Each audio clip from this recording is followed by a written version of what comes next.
Welcome to our council meeting. In the interest of time efficiency and ensuring that everyone who wishes to address the council is given the opportunity to do so, the following will apply to all comments made by the public.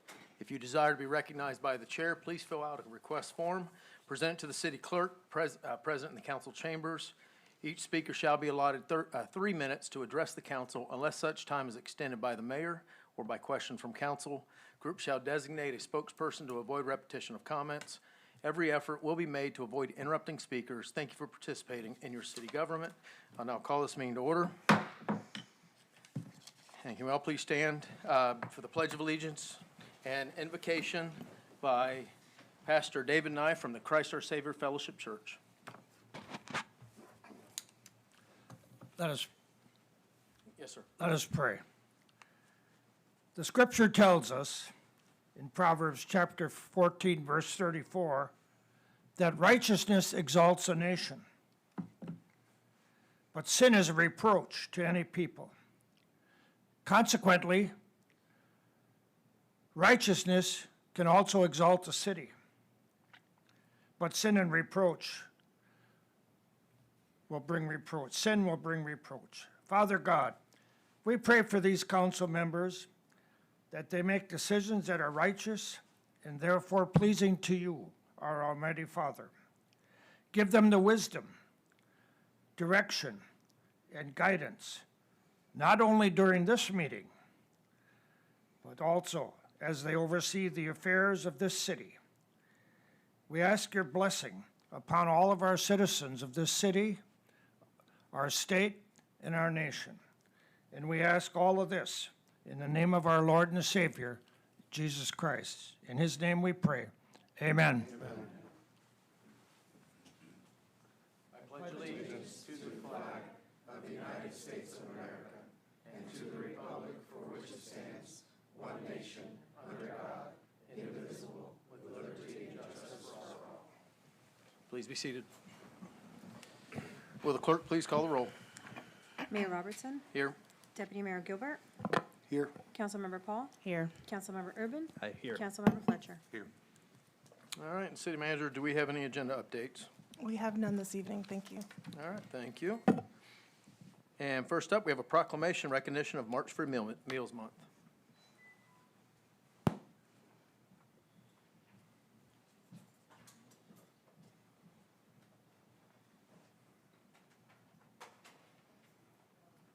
All right, do we have a representative from the Osceola Council on Aging?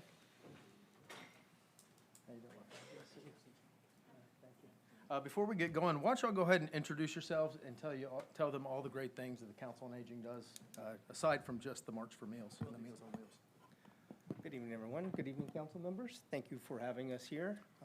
My name is Rob Giltz. I'm the Senior Compliance Officer from Osceola Council on Aging, and this is Damaris Gutierrez, and she is our Vice President of Community Action Services. So we are just grateful to be here, to be in partnership with the city to provide services to the citizens of St. Cloud. Our big service is Meals on Wheels, to help seniors who are homebound and otherwise don't have access to nutritious meals to help get them meals. But we also do an array of services, from in-home services to a mobile food pantry we have here at the St. Cloud, I believe it's the Civic Center, or the Community Center.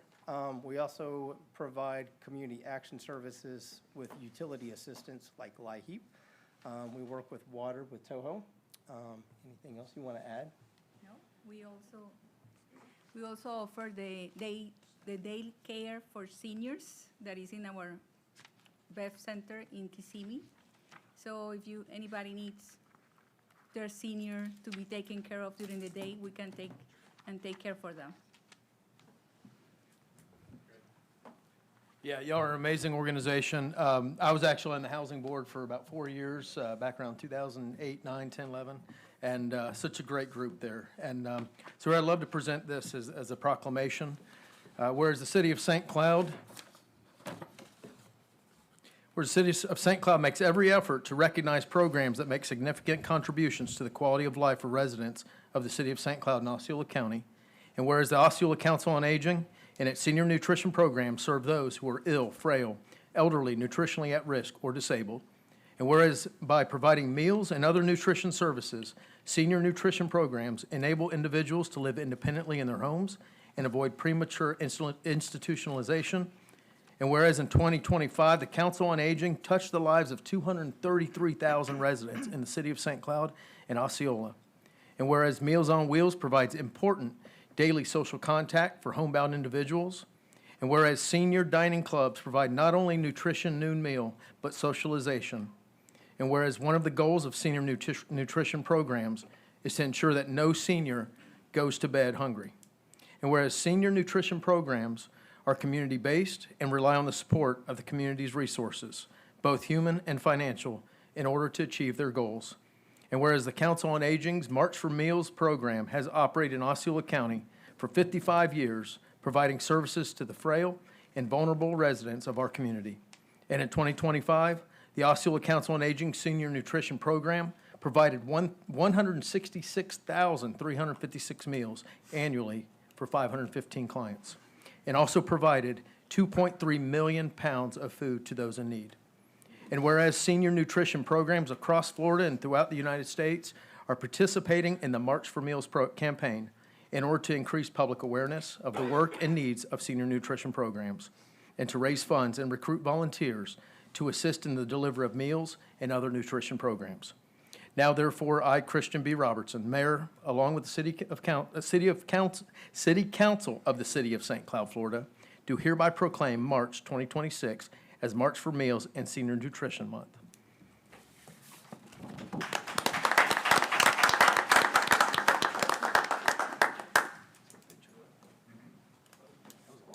That was. Y'all do a lot of stuff.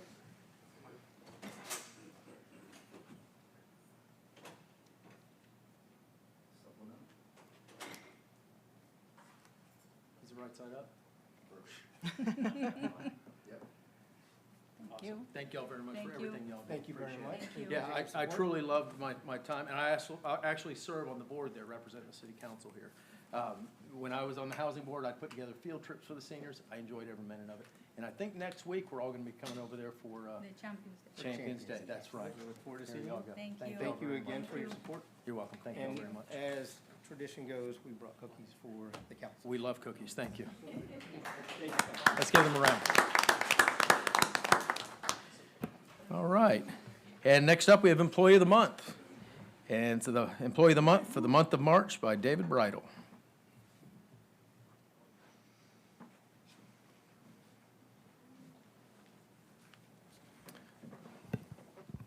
Good evening. Tonight, I have the privilege of recognizing someone who consistently goes above and beyond, not just during major events, but every single day, and that's Kelly. Kelly is the kind of team member every organization hopes for. She's dependable, collaborative, and always willing to step in wherever she's needed, whether it's coordinating logistics, supporting coworkers, or solving last-minute challenges. She handles it with professionalism and a positive attitude.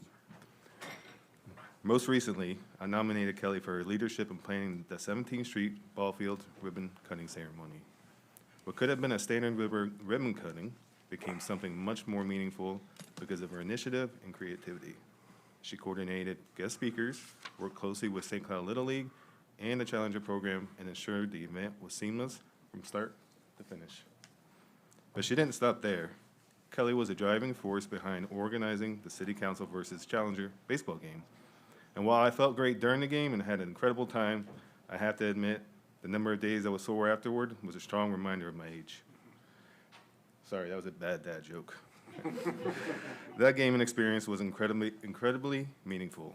It brought together council, staff, families, and athletes in a way that truly reflected the purpose behind the project. In my nearly 25 years in local government experience, I can honestly say it was one of the most rewarding experiences I've ever been a part of. It reminded all of us why community projects matter and who we ultimately serve. What makes this recognition especially well-deserved is that this level of effort isn't occasional for Kelly. It's consistent. She brings creativity, leadership, and a genuine commitment to teamwork every single day. Kelly, thank you for your dedication, your teamwork, and your heart for this community. It's my honor to recognize you as Employee of the Month, and I think the city manager wanted to say something. Thank you. Thank you, David. What more can I say? That was an amazing speech. Kelly has worked in the city manager's office for approximately 6 years, and I can say my entire career with St. Cloud, she has been the most amazing support that I've personally ever experienced. Every time I have needed anything, I think she knows before I know what I need. She anticipates my needs. She anticipates the needs of the city council, the citizens, everyone. She's determined to do whatever she can to help all of us and make the city council, and the staff look great. And we're really lucky to have her on our team. I appreciate her, and I just want to say thank you.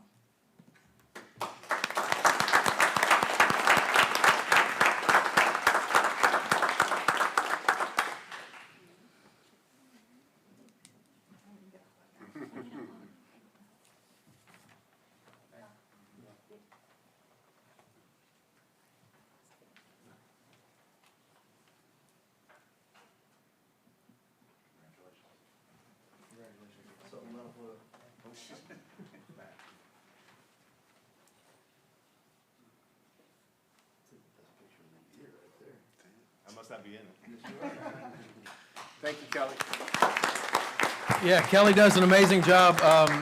For probably the first 8 months of being on council, Kelly also served, she pulled double duty as also the admin for all of the council members. So she works she tirelessly. She's always got candy in her office, so we do appreciate her. So does David, by the way. Where is David? He sat down. Next up, before we get going, I want to ask Andrew Sullivan to come up here. Andrew, can you come up and explain what's going on this weekend with St. Patty's Day and the St. Baldrick's, and tell everybody they need to get down there and get their heads shaved? I love being put on the spot, Mayor. Thank you very much. Of course, we have our Paint the Cloud Green celebration for St. Patrick's Day. It's going to be this Saturday starting at 5 p.m.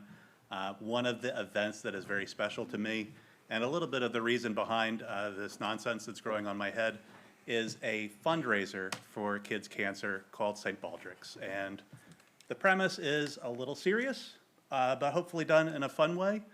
The participants in St. Baldrick's events get up on stage, they get their heads shaved in public, which is kind of a tough sell to get participants into. So this will be my 7th or 8th year participating. Our event so far, even though it's the first time the city has held it, has raised more than $10,000 to help conquer kids' cancer. So it's an amazing start, but we look forward to seeing everybody out Saturday. In addition to the silliness of me getting a haircut and others, there will be food truck wars, live Irish music, there's a 5K and a fun run walk event, and just all of the businesses and restaurants downtown. So we look forward to seeing everyone out. Thank you, Mayor. Thank you, Andrew. Appreciate you, sir.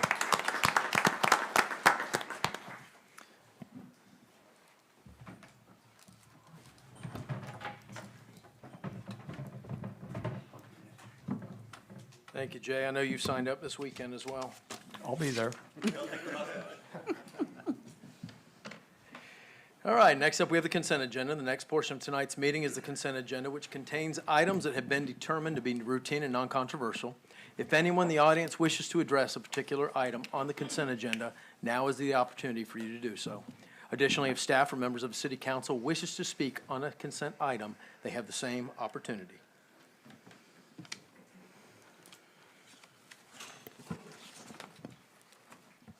Council, any items you'd like to pull?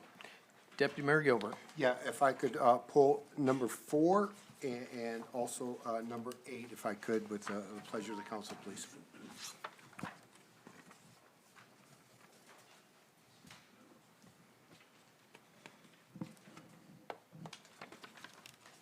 Councilmember Urban.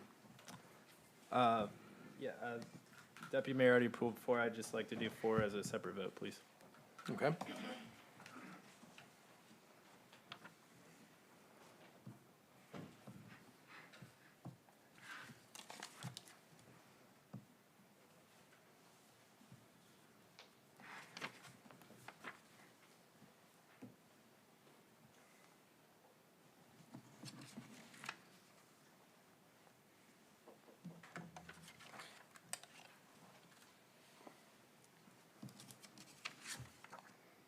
Okay. Deputy Mayor, number 4. Thank you, Mayor. On the consent agenda, Resolution 2026-019R is the fee schedule for the city of St. Cloud. After many reviews and many questions, I would like to eliminate Section 13 of the parking fee structure. We looked at the cost of doing that, the cost of maintaining that, and the revenue that's part of that. I just don't think it equals out to the aggravation that's gonna cause both on the police department and also the citizens that live in the state streets that will use alternative parking for that. I would suggest that we bring it back once the parking structure is complete, and then if we're gonna do a whole city parking fees, then we do the state streets, we do the downtown business area, then we do the parking garage, and we do Lakeshore. My personal heartfelt on that is on that trail probably 3 or 4 times a week walking. There's a lot of birthday parties that exist there. There's a lot of get-togethers, and it's a beautiful place on Lakeshore. And some folks, that's what they do. They don't go to Chuck E. Cheese and spend $500 or $600. They go there, invite their whole family, and have a good time. I'd like the city and the council to consider just taking Section 13 out of that for now and allow those folks to go down to the Lakeshore and enjoy themselves with no additional cost. Now, I know we're ever-growing city, and there's ever-growing needs, and there's House bills that are out there. We have to might revisit this. But right now, I'd like to, the pleasure to council to consider taking Section 13 out of consent agenda number 4. With that, I yield back, and then I'll talk again about consent agenda 8. Thank you, Mayor, and thank you, council. Yes, sir. I want to add to that. I agree. After our strategic planning workshop, we, speaking with the police chief, I know, and other things that, we determined that it's probably not the right time to do it. I think as activity continues to grow with with any other restaurants coming on the south side, on the states, facing the lake, I think there may be a need in the future, but right now I appreciate all of the work that staff did to put this all together. But I would agree with Deputy Mayor. Councilmember Urban, you're done? I was just gonna say I agree as well. That's the reason I pulled it for a separate vote, is I was gonna motion without section, is it 13? 13. Okay. Okay, city attorney? Yeah, thank you. I just want to clarify. So what you're referring to is the new added language in this item that's in section 13. The other portion of section 13 that's been in the fee resolution would remain. Correct. The additional verbiage that was put in section 13 prior to this council meeting, but not the existing section 13 that's been there forever. Thank you. Yeah, and we do recognize that there are some parking concerns down there and where there are some folks that are hauling barbecue trailers and staying all day and tying up a couple parking spots, with hitched to the back of their truck. So that's kind of what brought this forward. And we just want to make sure that all the citizens have an opportunity to enjoy our lakefront. And that's where that came about. So just, you want to make a motion to vote on that separately? Who wants to make that motion? We'll go ahead and vote on it separately We just then. need a motion to approve that item with the change that Okay. Mr. Gilbert suggested. You want to make that motion? Can I make it being the author of it? Sure, yeah. Okay, yes, I'd make that motion, please. So the motion is to Yep. remove the proposed added language to that resolution, but to adopt the resolution otherwise as presented.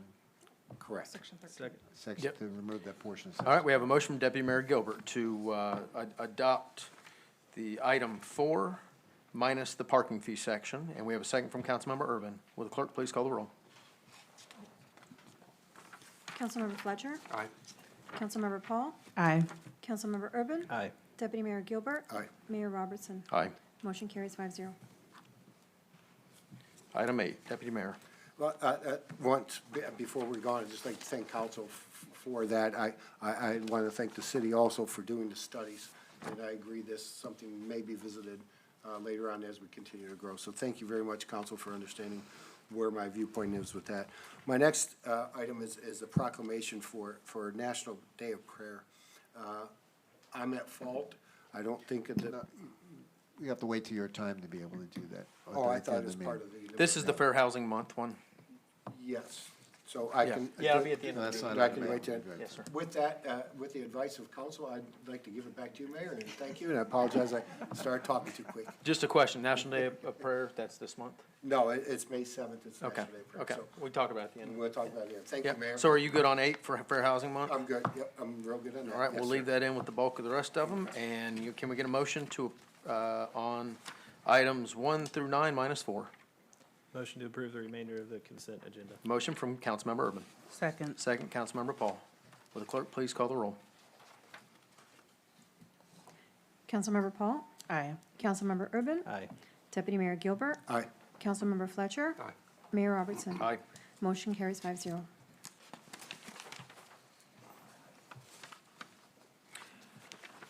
Next up, we have citizens forum. Any person who desires to comment on any item not on this agenda is provided this opportunity to address the city council. Each person is requested to complete a sign-in form to be provided to the presiding officer prior to or as soon as practical thereafter.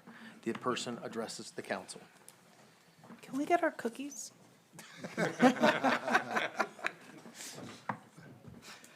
They normally pass them out. Scott?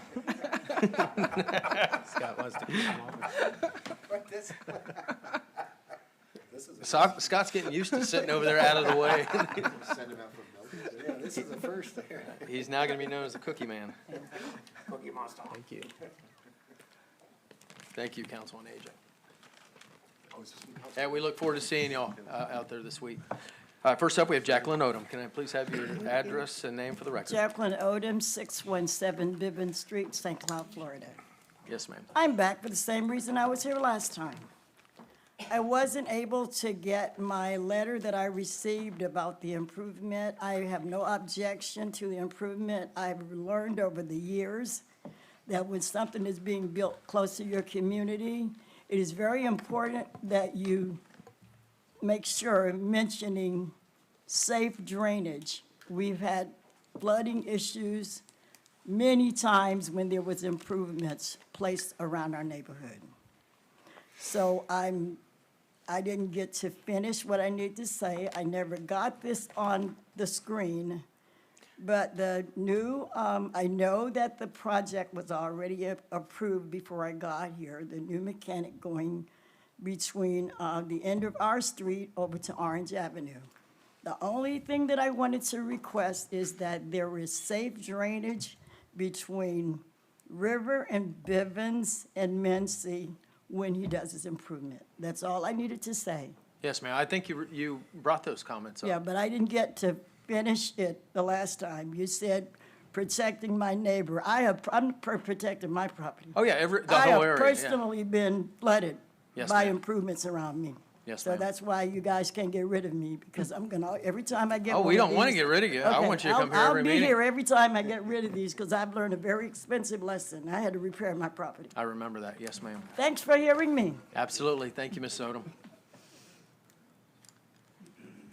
All right, next up, we have Chris Clark.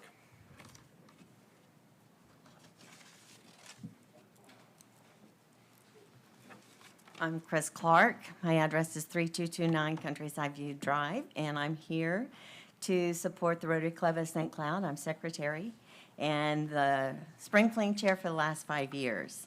So this year is our 43rd spring fling. It's scheduled for April 11th from 10 to 4 at the St. Cloud Lakefront. We've been partners with the city for 42 of those years, for 42 of those events.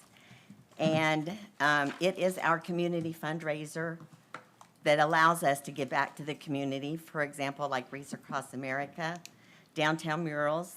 At Christmas time, we provided meals for over 60 families, and over 200 children got gifts.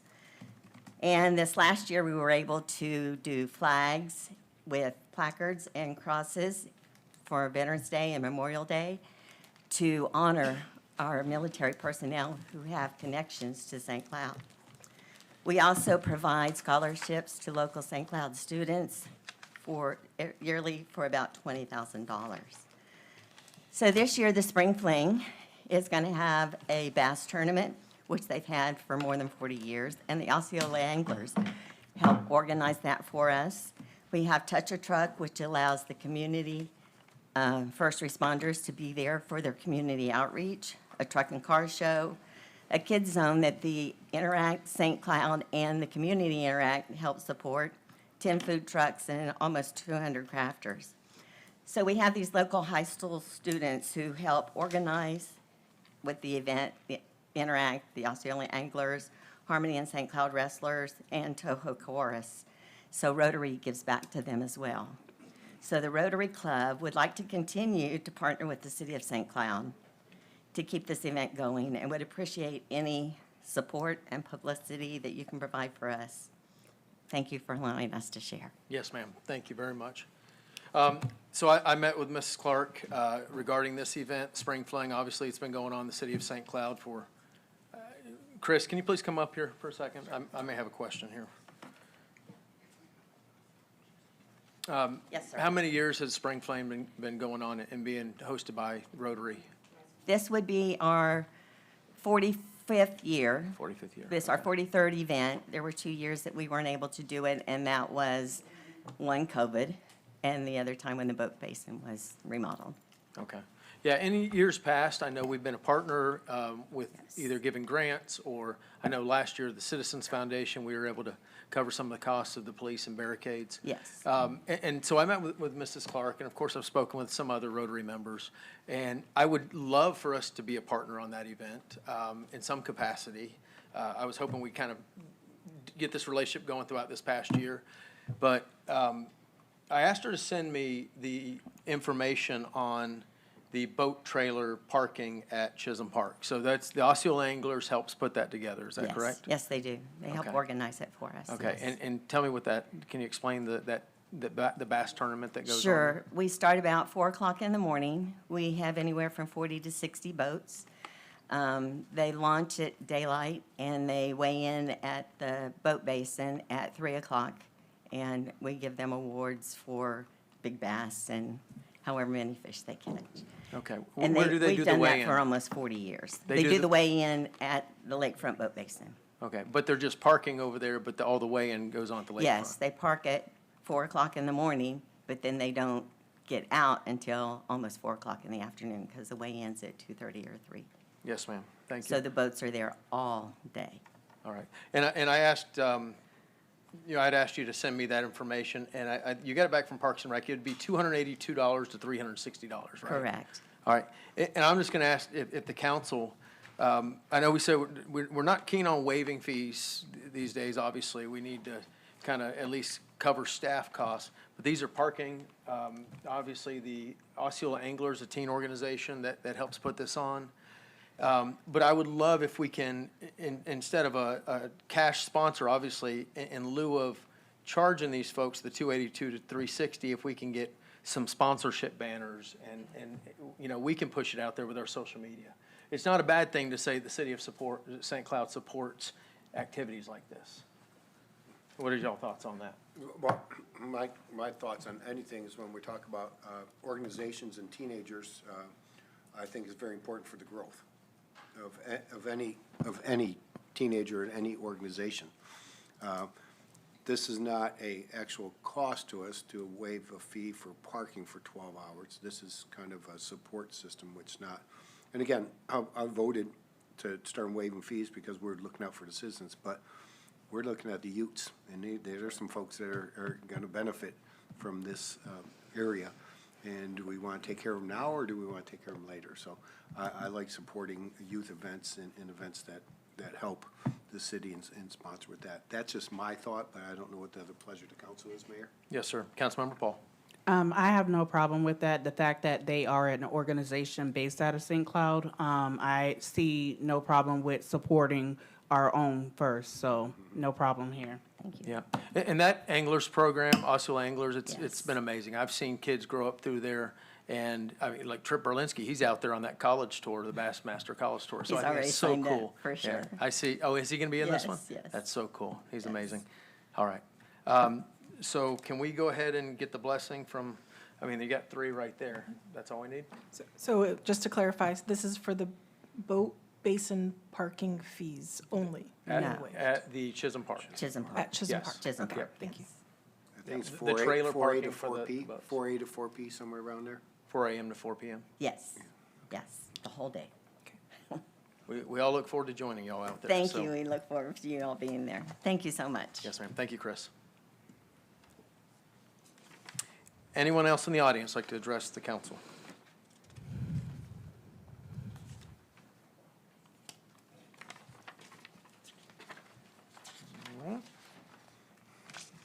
All right, next up, we have public hearings. Will the clerk please read item number 1? Final public hearing for ordinance number 2026-03. An ordinance of the City Council of the City of St. Cloud, Florida to annex into the City of St. Cloud approximately plus minus 5.26 acres identified as Burr Oak Boulevard Commercial Project, ANX 25-00022, generally located north of Burr Oak Boulevard, east of Tay West Drive, and south of East Earl Bronson Memorial Highway, and west of Live Oak Lake Road, in accordance with the voluntary annex provisions of Chapter 171.044 Florida statutes.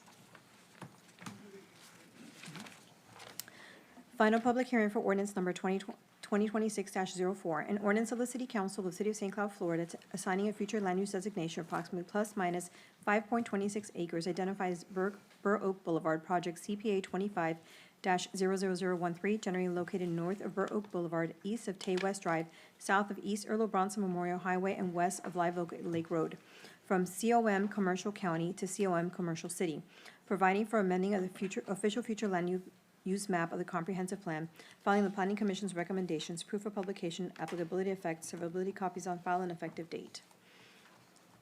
Final public hearing for ordinance number 2026-05, an ordinance of the City Council of the City of St. Cloud, Florida, providing a zoning amendment of the zoning map of the Land Development Code of the City of St. Cloud, Florida, specifically changing the zoning designation of approximately plus minus 5.26 acres identified as Burr Oak Boulevard, project PUD 26-00001, formerly ZMA 25-00017, from PUD Plan Development, from PD Plan Development County to PUD Planned Unit Development.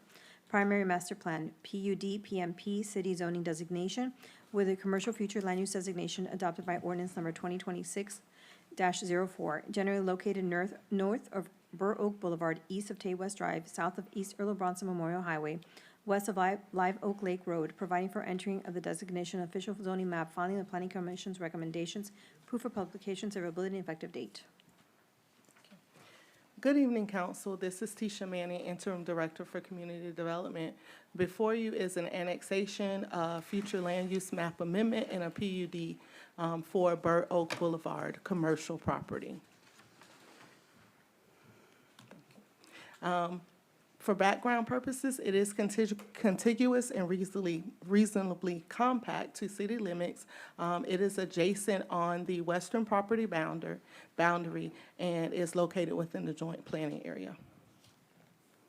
The current future land use in the county is commercial.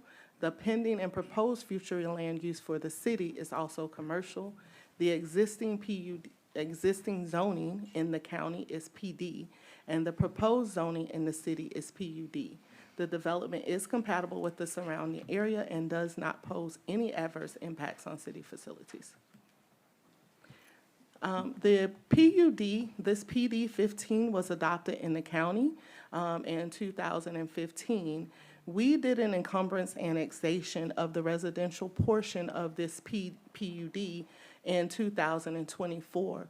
We assigned it future land use for the residential portion of medium-density residential and PUD zoning for that same residential portion.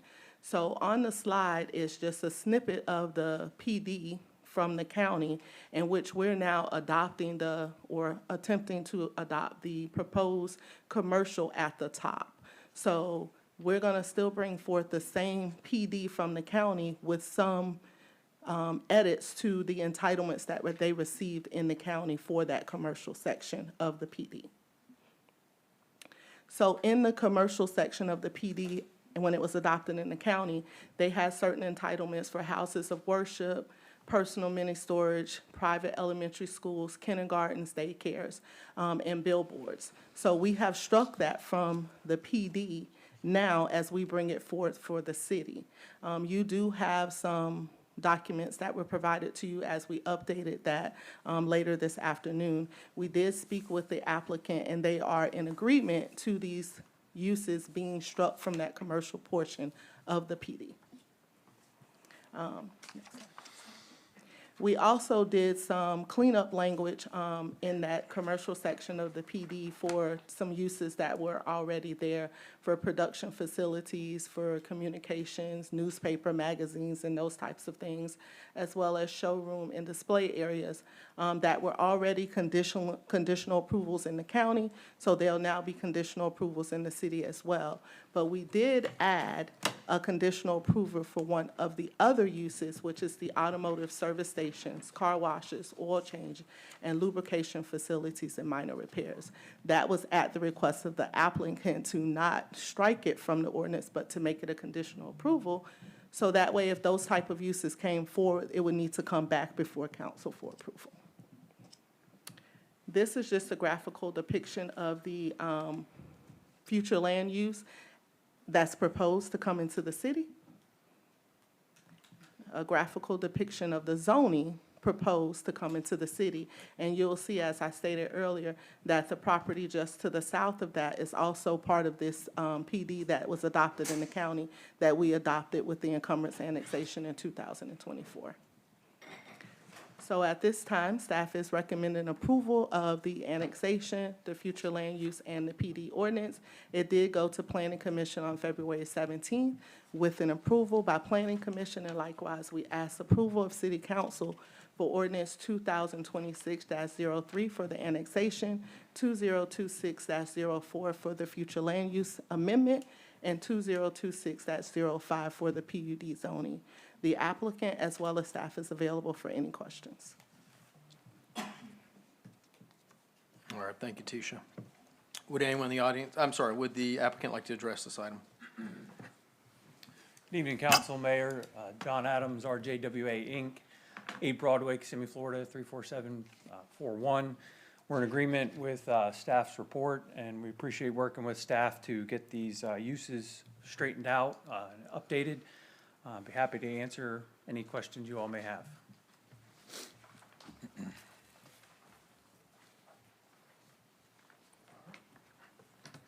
And anyone in the audience like to speak on this item? Any council discussion? Can we get a motion? Motion to approve. All right, we have a motion to approve. Councilmember Paul. Second. Second from Councilmember Urban. Madam Clerk, please call the roll. Councilmember Urban. Aye. Deputy Mayor Gilbert. Aye. Councilmember Fletcher. Aye. Councilmember Paul. Aye. Mayor Robertson. Aye. Motion carries 5-0. Thank you. And that was for the annexation, so we need to do the future land use and then the zoning. Yes, sir. Can I It get is a for- motion on item number 2? Motion to approve. Motion to approve from Councilmember Urban. Second. Motion, second from Councilmember Fletcher. Will the clerk please call the roll? Deputy Mayor Gilbert. Aye. Councilmember Fletcher. Aye. Councilmember Paul. Aye. Councilmember Urban. Aye. Mayor Robertson. Aye. Motion carries 5-0. And a motion for item number 3. Motion to approve. Motion approved, Councilmember Fletcher. Second. Second from Councilmember Paul. And Mayor, if I may, on this item, the motion would include the presentation from the city staff regarding those items that the applicant has agreed to be prohibited. And that would be in the list that was in the presentation, as well as there's a 3-page document in front of you that identifies those. Yes. Thank you. Those are the striked out. Yes. Okay. So we have a motion from Councilmember Fletcher, did we? Okay. Do we have a second? I second it. Second from Councilmember Paul. Madam Clerk, please call the roll. Councilmember Fletcher. Aye. Councilmember Paul. Aye. Councilmember Urban. Aye. Deputy Mayor Gilbert. Nay. Mayor Robertson. Aye. Motion carries 4-1.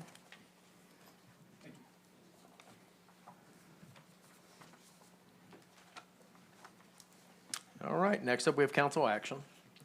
Will the clerk please read item number 1?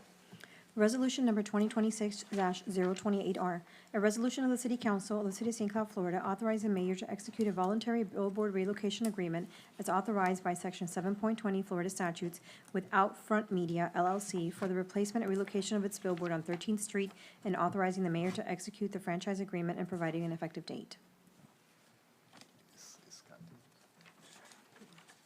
All right, Scott. Scott, are you going Are you doing this or am I doing this? I'm doing it? to, city attorney? You negotiated it. Do you need a coin or something there, city attorney? Well, I think there's a representative of Outfront Media who's here present and has a presentation I think they want to present to you. So, but as we've talked about before, and this came up about back in May initially, we started working on this, where the city entered into an agreement to relocate an existing billboard and replace it with a digital billboard. There's a provision in the Florida statutes that allows for this to happen as essentially as a negotiated item between the city and the operators of these billboards, and so that's what we've been working on. Back in May, we approved a similar agreement. The city council approved a similar agreement.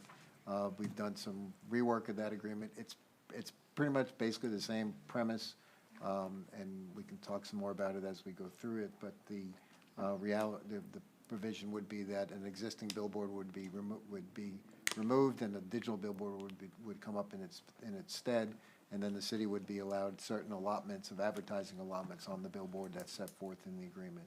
So, and that was the concept that we talked about last May, which was approved, so it's essentially the same thing. And then I'll let the Outfront reps do their presentation, then we can talk about it a little bit more if we need to. Yes, sir. Chris, name and address for the record, please. Thank you, City Attorney. Chris Ashley, Outfront Media, 2640 Northwest 17th Lane, Pompano Beach, Florida. Thank you, Council, for the time, and the City Attorney for your work on this. And I'll fly through this presentation in the hopes that, you know, it's as transparent and candid as possible, and also that it answers any questions you may have. But feel free to stop me at any time, ask any questions. You know, Outfront wants to be as transparent as possible. We see this as a true public-private partnership, and that is the intent of the statute the City Attorney mentioned, Statute 7020. So I don't have a clicker, so I'm hoping somebody can help me flow through the slides. Okay, you can go ahead, and I'll run through this quick to save you time. So this is the introduction. This is what we're here to do today. The City Attorney mentioned 7020. We do these all over the state. We've done over 200 as Outfront Media. This statute has been around for over 20 years. It's never been challenged. And the intent is to provide a net reduction in signage or a public benefit. We're doing both here. So the next slide tells you who we are. We're Outfront Media. In the next slide, you'll see we're a publicly traded company. We're headquartered in New York, but we have a local office here in Orlando, just north on West Michigan. And we're all over the country. We're in every big market. We have municipal contracts with people like the MTA, Palm Train in Palm Beach, Massachusetts Bay Transportation Authority, Port Authority in New York. So we have a lot of municipal contracts. We've never defaulted on a municipal contract in our 85-year history. I think that's important for the council to know. When we promise you something, we deliver. The next slide is just an idea of who our advertisers are. In that Orlando office, we have 17 local AEs. They sell to local businesses, and that's what's important for a lot of the billboards is these local businesses. But in addition to that, we're the people that are dealing with all your big ad agencies for your Apple, your Coca-Cola, HBO, you know, all the big ads are coming through Outfront because of our size and presence throughout the country. Now, the next slide, it's the meat and potatoes of the deal.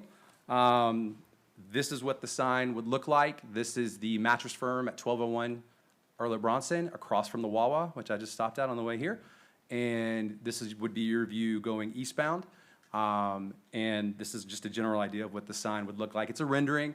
You know, so it's not perfect, it's not scientifically accurate, but we feel like it's a pretty good representation. Next slide is an aerial view of what the sign would look like, where we would propose it be placed, so you can see sort of the placement of the sign. Again, not, you know, scientifically accurate rendering.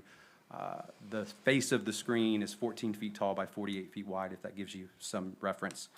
And then the most important part for the council, I think, is the content plan and strategy, which we'll discuss in the next couple slides. I know I'm going fast, so feel free to stop me. I don't want to take up any more time than I need to. But just so you know, we do this all over the country, and we're really strict about this stuff. It runs strictly out of our Spokane, Washington office. We have all sorts of digital issues. If they pop up, we are immediately notified. We give proof of performances to our clients, which would be you for some of this content we'll talk about. We have an in-house award-winning creative team, which you guys will have the ability to use if you like, but I'm sure you have your own people in-house that would love the opportunity to put community messaging on a billboard and add that to their portfolio. It's actually something that's been really popular when we do municipal agreements for people that work in graphic design and things like that. And we just had some ideas on the next few slides of what that would look like. You know, this Soldier City Sundays, we'd love to throw that up. We have other things that we looked, like the next one, the Fall Sip and Shop. You know, we can create content with you, work your content that you send us. And the cool thing about these digital billboards for content like this is it doesn't cost anybody anything. We literally just push a button, and you send us the ad, and we put it up through our content systems. And it's really great for things like emergency management, Amber Alerts. We actually will show a lot of times the car. So if you say, 2012 Toyota Camry, what's that look like? Here's the car, here's the offender, here's the child you're looking for. And we have those up and we suspend advertising if it's in the county where the Amber Alert was issued for 90 minutes. If it's outside of that, we still suspend advertising for 30 minutes and all you see is the Amber Alert. And we actually have reports of people that have seen cars because they saw the billboard and the license plate. So in addition to this great community service, there is a real public emergency messaging for things like hurricanes, tornadoes, where we can do dynamic content where it's linked into the National Weather Service, Florida Emergency Management, and we're able to broadcast those alerts instantly to the public on these signs. Another one for community messaging is the next slide. Just some ideas. Y'all will do a great job of providing us with this content, and we're excited to partner with you on it so you can broadcast these things to your residents. And in addition to this, on the next slide, we're talking about, the things we're going to take down. So I know it's important to have a net signage reduction in the city. This sign's out on the Turnpike. If we agree to this deal today, we will take that sign down. It will be gone forever as it is non-conforming at the state and local level, so it will not be rebuilt. Same thing with the next slide, which is a double-stack billboard, which is pretty rare. You don't see a lot of these around Florida. So that billboard will go away as well for good. It is non-conforming at the city and state level, so it will not be rebuilt. And the next slide is just the other side. So you're saying they don't approve the stacked They do billboards not. anymore That is in a the whole very old state? billboard. Yeah, those are not around anymore, and it's rare that you see them at all. So I know it was important to the city that, we get rid of this non-conforming use as part of this deal. And this is the purpose of 7020, to incentivize operators like us to do things like this that we may not do on our own, because to us, it's a great billboard. We like it. It's got some cool ads on it. The landlord likes it, but at the end of the day, it's a non-conforming billboard. And then just to recap everything on the next slide, so to give you guys just the absolute summary, we're going to remove 5 existing static billboard faces within your city, and that's in exchange for 1 new back-to-back digital billboard at the location we showed you. So that's a net reduction in billboards, removing older display faces and structures, and the community messaging is provided to you at no cost to the city or taxpayers. And just to reiterate that, we're going to provide all the capital on the next slide. The cost and installation of the sign, the digitals, the electrical connections, the maintenance and repairs of the screens, the content management system, and all the removals. That's all at the cost of Outfront. So your fiscal note says it right. There is no cost to the city at all.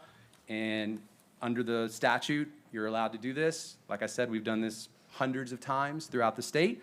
It's a great opportunity for a city like yours to work with a company like us on, I will say it again, I really do believe that it's a really good example of a public-private partnership. So with that, I'll answer any questions. Happy to do so. Thank you, sir. Deputy Mayor. Yeah, thank you for the presentation. This is a perfect example of triple Ps, which I like, and to get some PSAs up there for the city of St. Cloud, which is great. My one concern is, and I think it's already been dealt with, and I'll ask our attorney that, is illumination at night and the distance between that and residential. I think it's good, but I'm not an expert at that, but our last meeting was 2 years ago in May, and we talked about the resolution of lighting onto residential. It doesn't look like it's gonna affect it. Any comments from Dan, or you, are we within the legal laws of the illumination law for night times? Well, they can explain to you how the illumination works and all that. That's a real technical sort of thing. So That's why I'm asking. So, but basically, this agreement, what's in the agreement is what they'll be allowed to do. So, and that's what it is. So maybe, Chris, you can. Absolutely. Yeah, I'm happy to answer. I'm actually a digital, an expert witness on digital lighting, because I'm a nerd. And I do this a lot around the country, so I've done it in dark sky areas, and it's a really important thing. So these billboards will have an ambient light monitor on them. It looks like a little bitty beehive. And the concept is just like your cell phone. When you walk into a dark room, it dims. Same concept. So at all times, it's monitoring the ambient light in the area. So if a thunderstorm comes through on a July afternoon, it's going to dim the light. Sunrise, sunset, it dims the light. So it's all related to ambient light conditions. So if you're out on a rural highway and there's no other lights, the thing's going to go down as dim as it can possibly go, probably. If you're next to a car dealership that's got a lot of bright parking and everything like that, it's going to be a little brighter. and it's always within 0.3-foot candles. And the important part about that, and I know it's a weird thing, is it's basically, you can go out there and measure it with a light gun. And if anybody needs help, I can help you with that, with the code compliance. You point it at the billboard, and you call us, we'll turn it off, you measure the ambient light, you turn it back on, let it run for a minute, measure it again. If it's more than 0.3-foot candles, we're out of compliance. It won't ever be, but that's how you test them. And yeah, I mean, there's not a lot of residential around here. It's not facing any. And then the most important thing is this digital light can only go about 240 to 250 feet because of the louvers on the sign. And that's where you can't even measure it past that because the light is negligible. Well, thank you for those answers. I knew somebody would know that. I just was looking for the citizens. The only other question I have is, you talked about Spokane, Washington office. You talked about our New York office, headquarters in St. Cloud soon? I hope so. You got any pull? Yeah, I mean, we're growing. We'd love to have you down here. So I I'm gonna just yield signed back to the mayor. I just signed our lease in Orlando for 7 more years, but after that, yeah. It'd be a great spot. All right, Chris, first of all, thank you for coming here tonight. And council, we've discussed this in the past. We approved a prior agreement. There were some modifications. I think it's a big win. I think many times we get citizens saying, hey, I didn't know that event was occurring. We see it all over social media where they say, you guys don't do enough marketing for these events or letting people know what's going on. If y'all remember, right before the hurricanes, there used to be, well, forever before that, there was a banner that went across 192 at New York Avenue that held on there by cabling, and we no longer do that. This is a great way to let the citizens know what's going on. Aside from that, I think the public safety aspect's amazing. Amber alerts, y'all know through the city of St. Cloud is an evacuation route for Brevard County. I think, and from down south, so I think that's amazing to have that on that side of town where there is nothing like this. I think it's great you're removing that dinosaur of a billboard. I like that it's the north side. I don't think, you know, that's where people are exiting our city. We want to advertise to people that are coming into our city. If they're already leaving, what's the point, you know, if they're leaving the city that day? That one's just hard to see on that, you know, tucked over there on that side near Home Depot. So I think it's the right one. I just want clarification. So we're getting 8 different spots, 2 per quarter, correct? For Correct. whatever we want to advertise. Yeah, and I talked a lot about this with the city attorney, and I know it's hard to understand the difference between space available and guaranteed. And I would tell you, you guys made a great deal. Y'all made a great deal with us because usually we just give space available. And the reason for that is these things operate around 70, 75% occupancy. I wish I could stand up here and tell you from out front that these digital billboards are always sold out. That does not happen. Maybe Art Basel in Miami, FIFA events, Super Bowl. But for the most part, there's always space. So we obviously offer you space available. And I can tell you the vast majority of time when you ask for something, we will be able to put it up instantaneously within, 24 hours, 3 or 4 days is what we just ask for so we can make plans. But you got guaranteed space, which is our cross to bear because it hits us differently from an accounting perspective. So you're going to get, even if this thing is sold out, again, unlikely. I'd like to be optimistic, but that's hard to do. You get those 8 spots, 2 per quarter, guaranteed. So if somebody's up there, they're getting bumped, and you're getting placement, 100% guaranteed, 8 spots. Yes, sir. But you're always going to have space. I mean, as long as you have something in the queue for us, which is pretty easy to do, we'll have it up in rotation. But guaranteed, you are getting 8 spots, yes. Yeah, and it's only a 14-page agreement, but it took a year to get to this point. And I do have, unfortunately, whenever is prudent, a comment about the agreement that I think would be helpful. Okay. And it's the city attorney, it's about the PUD that we talked about on Friday. Right. So we did the research into the requirements of the PUD, and there's already about 8 conflicts that we would find that would essentially make the agreement that we negotiated to put an off-premise digital billboard on the site, we would be unable to do that. So we would offer that we should approve the agreement as it was proffered by Outfront before Friday without the additional zoning requirements, including compliance with the PUD. And I just wanted to be transparent about that because I don't want to get up here and waste y'all's time and say, oh, I got to come back in a month for the PUD stuff. And I can go through the reasons, if you want me to, of why there's conflicts, but I had our council research it, and they are serious conflicts that we cannot meet with a sign. Well, I don't know how to address it, because this is the first I'm hearing of it. Yeah, can we So- go ahead and put that on the record, Yeah. just tell us all what those are, and maybe we can address those. Yeah, one by and a one. lot of it is, we got it on Friday afternoon. We I have appreciate- staff here that maybe we Yeah, can address that. this has been going quick and, fast, even though it has taken a while. So the PUD provides that no building or structure shall exceed 35 feet in height. In the agreement, it says the billboard will not exceed 50 feet in height. We need the 50 feet, not the 35, to the top of the sign. The PUD says that there's an issue with freestanding signage that may require Mr. Rocker, who's here to speak as the landlord, to remove his on-premise sign, because you can only have one freestanding sign per parcel. Obviously, the agreement would conflict with that, because there wasn't a plan for Mr. Rocker to remove his on-premise signage. The PUD says a 25-foot setback for any structures. The agreement says a 5-foot setback. So just to be clear, the leading edge of the sign, which is the front that you see there closest to the road, would be more than 5 feet back. If that leading edge has to be 25 feet back, that's a problem. If you're talking about the actual pole that you see in the middle, we could probably make that work. Tisha, are you following each one? Sorry, I'm going fast. That's all right. Tisha's our acting community development director. Really important for us, the ambiguity in lighting provisions. The PUD says that incandescent lighting may be used for advertising signs. This is a digital billboard, it's light emitted diode, it is not incandescent, so that's a conflict. And then, just the principal structure ambiguity in the PUD. Those are the major things that we found. And what I didn't want to do, and I don't think it's, I just didn't want to come up and say, yeah, thanks for the agreement, and then see you guys in a month to fix all these things. So I didn't know if we could just clear those conflicts now and have an agreement in place where we can get this thing moving, get your messaging up faster, maybe even this year. Councilmember Urban. Appreciate you bringing this up now, and like you said, it would be wasting time if we had to come back to another meeting. My question for the attorney would be, can we approve this agreement in saying any conflicts would, this agreement would supersede the original PUD, or is that possible? I don't think that's possible to be able to do that. I think there's some of the things that were mentioned we might be able to interpret to allow for the sign to move forward. For example, the signage piece. The signage piece in the PUD addresses advertisement for on premises, right? That was the intent of it all. It didn't address what this is. A billboard is an off-site advertising sign.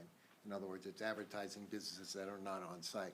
So, because billboards aren't permitted in St. Cloud. So, that's an interpretation one I think we could work through, which would be consistent with the PUD. The PUD says 35 feet. They need to sign 50 feet. That's a straight requirement in the PUD. You can't change the PUD by virtue of this agreement, I don't think. I would disagree with that, and I would tell you that under statute 7020, that's the intent, is to be able to circumvent local zoning codes, like a local, which is PUD is just basically a very mini zoning code for the property. And you're exempting your sign code with this agreement, so you could also exempt this zoning code. And that's from our council, who I wish could be here today.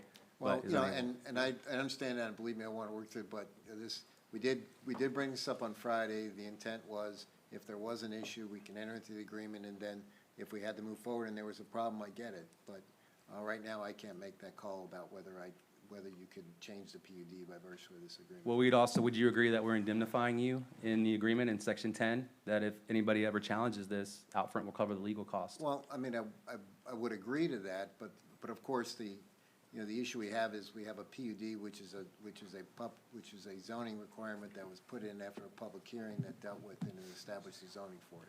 So I can't simply undo those. We may be able to, I just can't give you that answer today. Can't we approve that with the conditions that staff can work through the PUD issues with the applicant?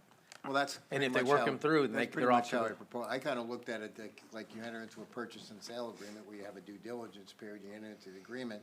If things have to be changed before the buyer actually buys the property, or the purchase doesn't meet up to the buyer's expectation, they just don't buy the property.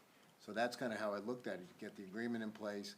The PUD did come up towards the end at the last minute, and we haven't been able to work through it. But if we can't work through it, then then they don't have to take down the billboards get to stay, the other billboards get to stay. Well, I'm sorry, City Attorney, I have to make a decision on those billboards because both leases are coming up for expiration.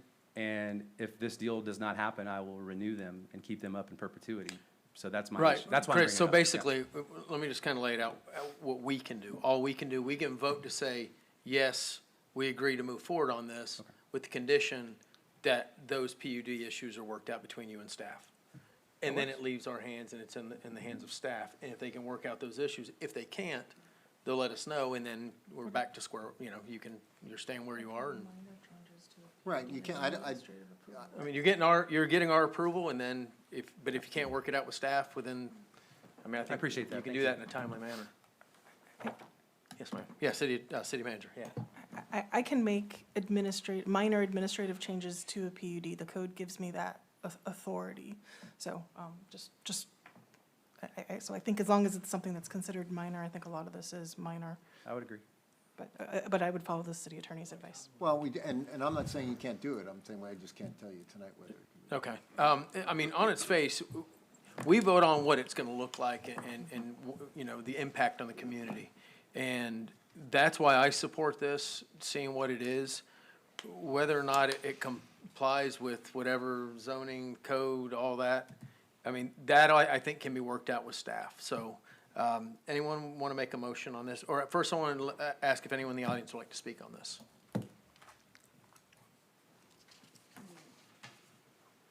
I'll speak. I'm Billy Rocker, 6128 Waterfield Way.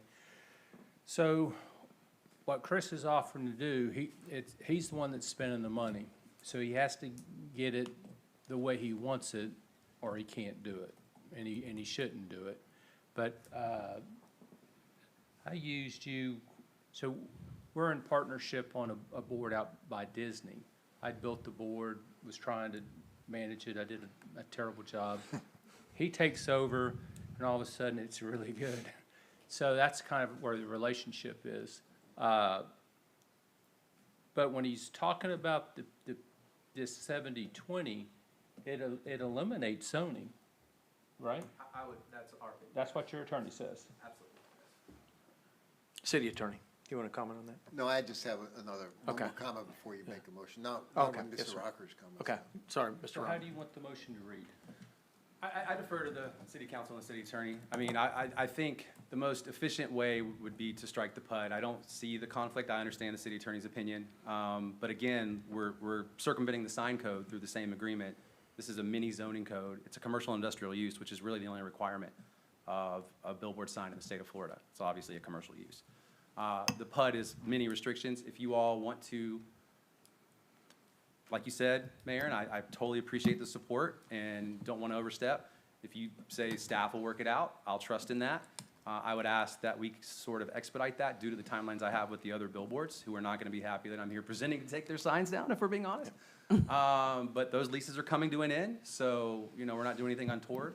But we will be on an expedited timeline, if at all possible, to get these things fixed, or I will have to renew them. Yeah, and I wouldn't say that unless I felt staff would find find it that we need to do this in expedited fashion.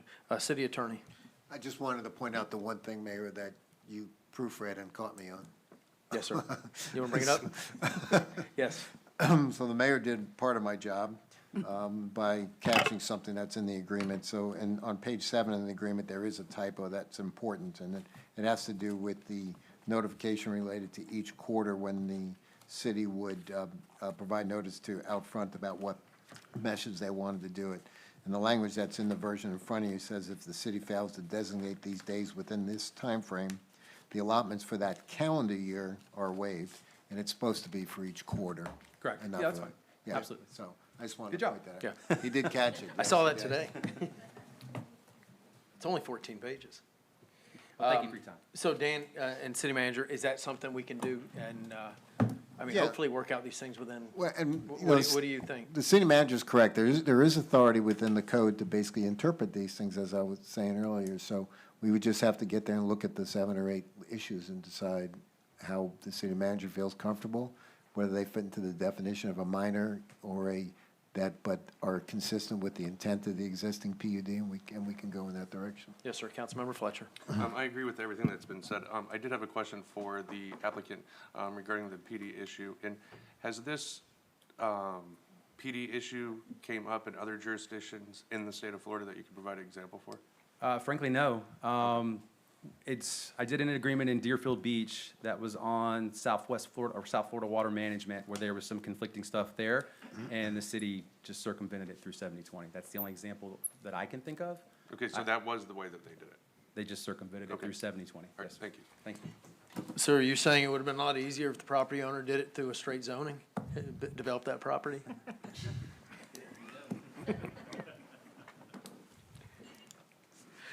I mean, to me, you know, it's, whether it's a PUD or straight zoning, it's a highway business piece of property. I mean, it's not like a mixed-use development or, it just, to me, it's a pretty simple thing. And I think, I'll go ahead and make the motion to, approve it with the condition that the staff can work through those PUD issues. Second. And the one change that we pointed out? And with the one change, yes, with the, correcting that typo. All right, who said second? I think that was Councilmember Fletcher. So a motion from Mayor Robertson, second from Councilmember Fletcher. Will the clerk please call the roll? Councilmember Paul? Aye. Councilmember Urban? Aye. Deputy Mayor Gilbert? Aye. Councilmember Fletcher? Aye. Mayor Robertson? Aye. Motion carries 5-0. All right, thank you all very much for all the work on this.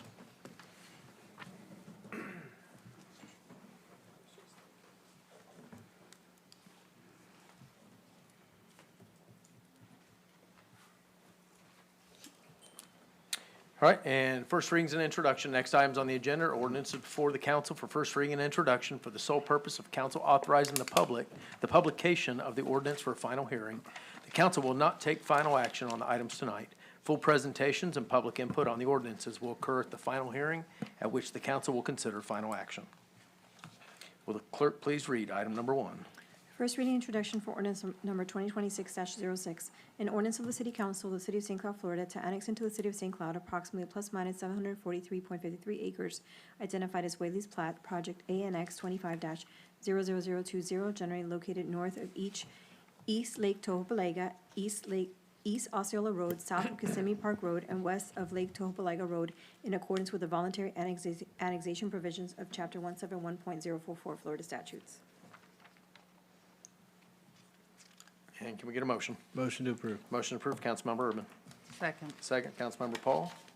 Madam Clerk, please call the roll. Councilmember Urban? Aye. Deputy Mayor Gilbert? Aye. Councilmember Fletcher? Aye. Councilmember Paul? Aye. Mayor Robertson? Aye. Motion carries 5-0. Will the clerk please read item number 2? First reading introduction for ordinance number 2026-07, an ordinance of the City Council of City of St. Cloud, Florida, assigning a future land use designation of approximately plus minus 743.53 acres identified as Whaley's Plat, Project CPA 25-00011, generally located north of Lake Tohopalega, east of Osceola Road, south of Kissimmee Park Road, and west of Lake Tohopalega Road, from MXD Mixed Use County to MIX Mixed Use City, providing for the amending official future land use map of the comprehensive plan, following the Planning Commission's recommendations, proof of publication, applicability effect, severability, copies on file, and effective date. Can I get a motion? Motion to approve. Motion approved, Councilmember Paul. Second. Second, Councilmember Urban. Will the clerk please call the roll? Deputy Mayor Gilbert? Aye. Councilmember Fletcher? Aye. Councilmember Paul? Aye. Councilmember Urban? Aye. Mayor Robertson? Aye. Motion carries 5-0. Will the clerk please read item number 3?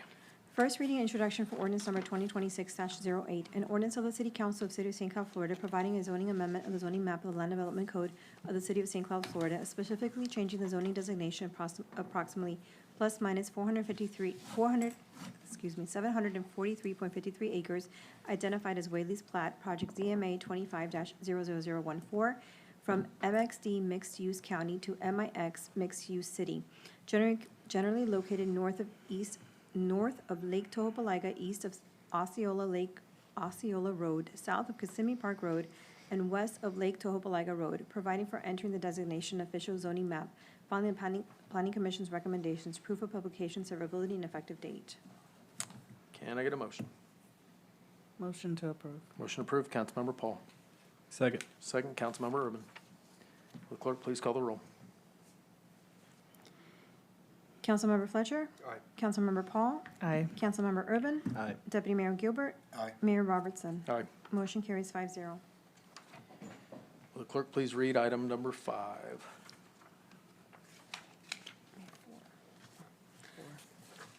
4. Yeah. Sorry.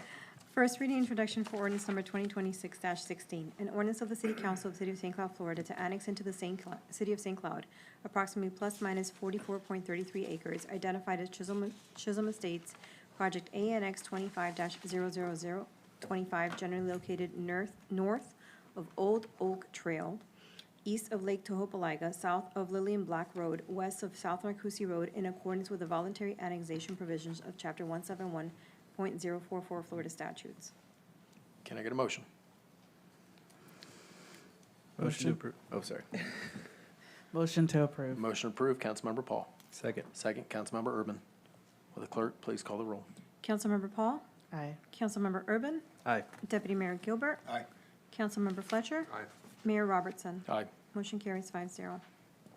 And can you please read item number 5?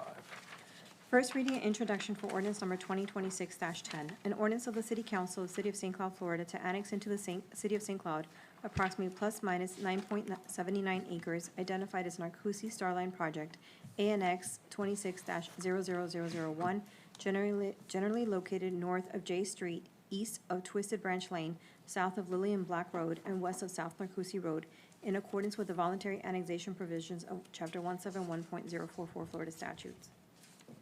All right, and a motion? Motion approved. Motion approved, Deputy Mayor Gilbert. Second. Second, Councilmember Fletcher. Will the clerk please call the roll? Councilmember Urban? Aye. Deputy Mayor Gilbert? Aye. Councilmember Fletcher? Aye. Councilmember Paul? Aye. Mayor Robertson? Aye. Motion carries 5-0. Will the clerk please read item number 6? First reading and introduction for ordinance number 2026-11, an ordinance of the City Council of the City of St. Cloud, Florida, assigning a future land use designation of approximately plus minus 9.79 acres identified as Narcousie Starline Project, CPA 26-00001, generally located north of J Street, east of Twisted Branch Lane, south of Lillian Black Road, west of South Narcousie Road, from LDR Low Density Residential County to COM Commercial City, providing for amending of the official future land use map of the comprehensive plan, filing the Planning Commission's recommendations, proof of publication, applicability effect, severability, copies on file, and effective date. And can we get a motion? Motion to approve. Motion approved, Councilmember Fletcher. Second. Second from Councilmember Urban. Will the clerk please call the roll? Deputy Mayor Gilbert? Aye. Councilmember Fletcher? Aye. Councilmember Paul? Aye. Councilmember Urban? Aye. Mayor Robertson? Aye. Motion carries 5-0. Will the clerk please read item number 7? If you need to take a breath, No, I just need to change my paper. maybe have Stacy read one or two of them. First reading and introduction for ordinance number 2026-12, an ordinance of the City Council of the City of St. Cloud, Florida, providing a zoning amendment of the zoning map of the Land Development Code of the City of St. Cloud, Florida, specifically changing the zoning designation of approximately plus minus 9.79 acres identified as Narcousie Starline Project, ZMA 26-00001, from AC Agricultural to Conservation and R2 Rural Development County to HB Highway Business City, generally located north of J Street, east of Twisted Branch Lane, south of Lillian Black Road, west of South Narcousie Road, providing for entering the designation of official zoning map, filing the Planning Commission's recommendations, proof of publication, severability, and effective date. And can I get a motion on that one? Motion to approve. Motion approved, Councilmember Fletcher. Second. Second, Councilmember Paul. Will the clerk please call the roll? Councilmember Fletcher? Aye. Councilmember Paul? Aye. Councilmember Urban? Aye. Deputy Mayor Gilbert? Aye. Mayor Robertson? Aye. Motion carries 5-0. Will the clerk please read item number 8? First reading introduction for ordinance number 2026-13, an ordinance of the City Council of the City of St. Cloud, Florida to annex into the City of St. Cloud approximately plus minus 4.85 acres identified as Hickory Tree Road Community Center, Project ANX 25-00026, generally located north of Olive Mountain Bend, east of Hickory Tree Road, south of Nolte Road, and west of Hickory Tree Road, in accordance with the voluntary annexation provisions of Chapter 171.044 Florida statute.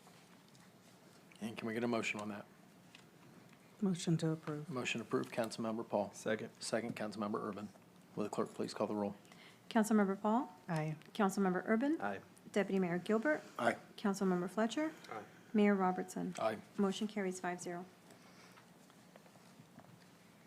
Will the clerk please read item number 9? First reading introduction of ordinance number 2026-14, an ordinance of the City Council of City of St. Cloud, Florida, signing a future land use designation of approximately plus minus 4.85 acres identified as Hickory Tree Road Community Center. Project CPA 25-000016, generally located north of Olive Mountain Bend, east of Old Hickory Tree Road, south of Nolte Road, and west of Hickory Tree Road, from CC Community Center County to CC Community Center City, providing for amending of the official future land use map of the comprehensive plan, following the Planning Commission's recommendation, proof of publication, applicability effects, severability copies on file and effective date. And can I get a motion on that? Motion to approve. Motion approved, Councilmember Paul. Second. Second, Councilmember Fletcher. Will the clerk please call the roll? Councilmember Urban. Aye. Deputy Mayor Gilbert. Aye. Councilmember Fletcher. Aye. Councilmember Paul. Aye. Mayor Robertson. Aye. Motion carries 5-0.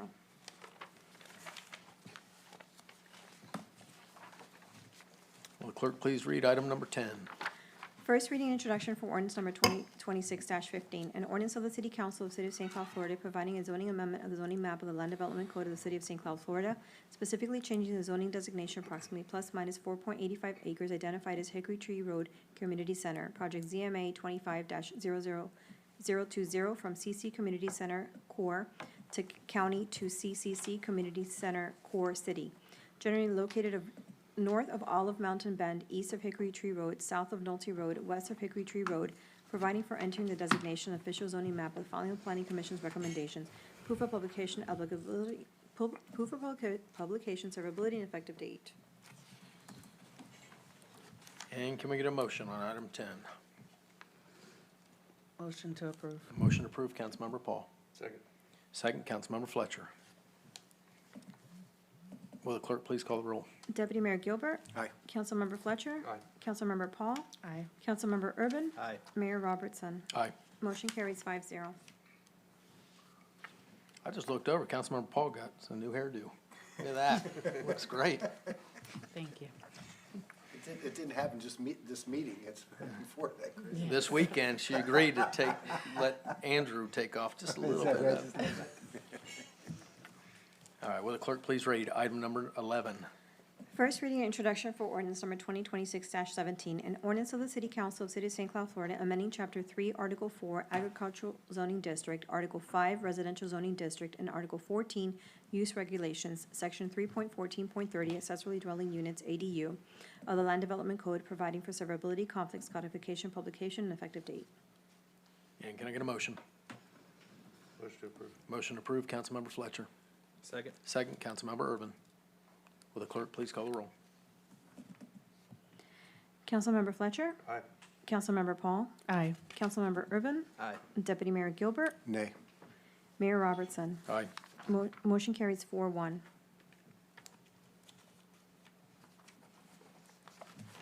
Will the clerk please read item number 12?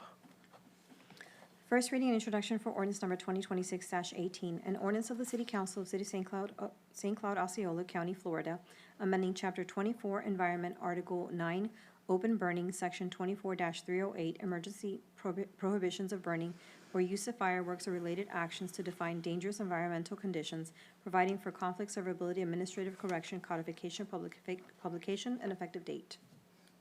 And can we get a motion on item 12? Motion approved? Deputy Mayor Gilbert. Second. Second, Councilmember Fletcher. Will the clerk please call the roll? Councilmember Paul. Aye. Councilmember Urban. Aye. Deputy Mayor Gilbert. Aye. Councilmember Fletcher. Aye. Mayor Robertson. Aye. Motion carries 5-0. And the last one, item number 13. First reading introduction of ordinance number 2026-19, an ordinance of the City Council of City of St. Cloud, Florida, prescribing the manner of holding the regular election to be held on the first Tuesday after the first Monday of November each year, election year, to wit, November 3, 2026, with a primary election on August 18, 2026, if required, pursuant to Chapter 20, Article 1, Section 20 of the Code of Ordinances of the City of St. Cloud, providing an effective date. And can we get a motion on that one? Motion to approve. Motion approved, Councilmember Paul. Second. Second, Councilmember Urban. Will the clerk please call the roll? Councilmember Urban. Aye. Deputy Mayor Gilbert. Aye. Councilmember Fletcher. Aye. Councilmember Paul. Aye. Mayor Robertson. Aye. Motion carries 5-0. All right, I have a feeling we're just getting started. Saw that big old stack of papers on my desk. All right, city attorney, do you have anything else to add? Only to remind you, your your meeting on Monday has actually been scheduled as a special council meeting. We wanted to confirm that the city council is good with the start time at 9 a.m. for that special council meeting. We're all in agreement on that. And then you'll hear the presentations for the economic development consultant position that you put out the RFP on. So, but I just wanted to confirm the time and the date on Monday. Okay, I did see that list, and I saw that there were a handful of them that, well, there was two that withdrew, but one that could not attend due to a scheduling conflict. Are they able to provide any answers to their questions, even if they can't appear to answer other questions? Do you know? Well, you would know, I guess. City manager? Well, normally when someone doesn't make the effort to come to an interview, we don't accommodate them. Right, no, I just didn't know if what the scheduling conflict was, or what the. I don't know the specifics. Okay. Okay, Right, that's all I have, Mayor. Thank you. yes, sir, thank you. All right, city manager. Thank you. I have a few items. First, I recognized a couple faces from the Citizens Academy, so I wanted to thank you all for coming. And you guys have been making quite an effort to be coming on a regular basis to learn about all of our departments, so thank you for coming this evening. They get extra credit for this? It's actually a requirement He that gets they have cookies. to attend one council meeting before graduation. By the way, I saw the post you put up there for with the fire truck. You went up in the ladder, something I would not do. It's pretty scary. It is scary. Was our fire chief at the controls hoisting you up? No, I left that to the professionals. That's scary. And I have a few other items, all positive, great things this evening. We were notified that we received the Government Finance Officers Association Popular Annual Financial Report Award. As the council knows, we have previously received the Distinguished Budget Award since 2021. We've been receiving the Certificate of Achievement for Excellence in Financial Reporting Award since 1998. So now that we have finally received the third, the Popular Annual Financial Report, we are now a GFOA Triple Crown recipient, which less than 2% of government entities nationwide have achieved the Triple Crown. And we are only the 25th city in Florida to achieve it. So Very cool. great That's very good. work from our finance department. Yep, Jeff's amazing, Cooper, that whole department. Previously, the city council had requested that I reach out to Osceola County about putting signage up along the C-31 trail regarding the historic sugar mill. And they have installed 3 signs. 2 of the signs say, "Welcome to the Sugar Mill Trail," and then the third is at the historic sugar mill site. And all of the signs are large and list the history. It does, it talks about the history of the Hamilton Distant and all Yes. that. Very Yes. cool. Love it. Thank you for getting that done, by the way. Thank you. It was a great idea. It was a great Yeah. idea.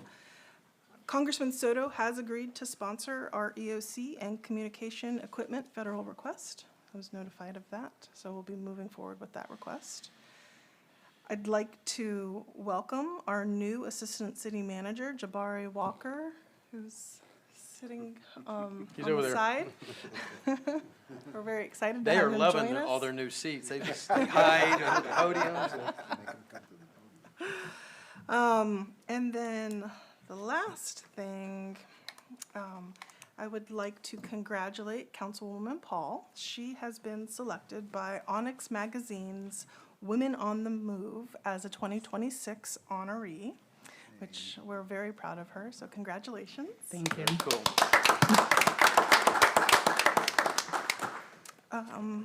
And to go along with that, I'm going to pass around the packet that she has completed if the city would consider sponsoring a table at the event.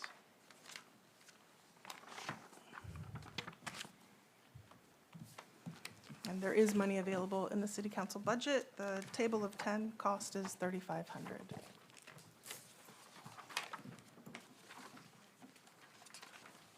I think this is the wrong one. Did you get This another is the copy? wrong one.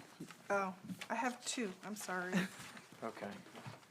So that would be this one, there you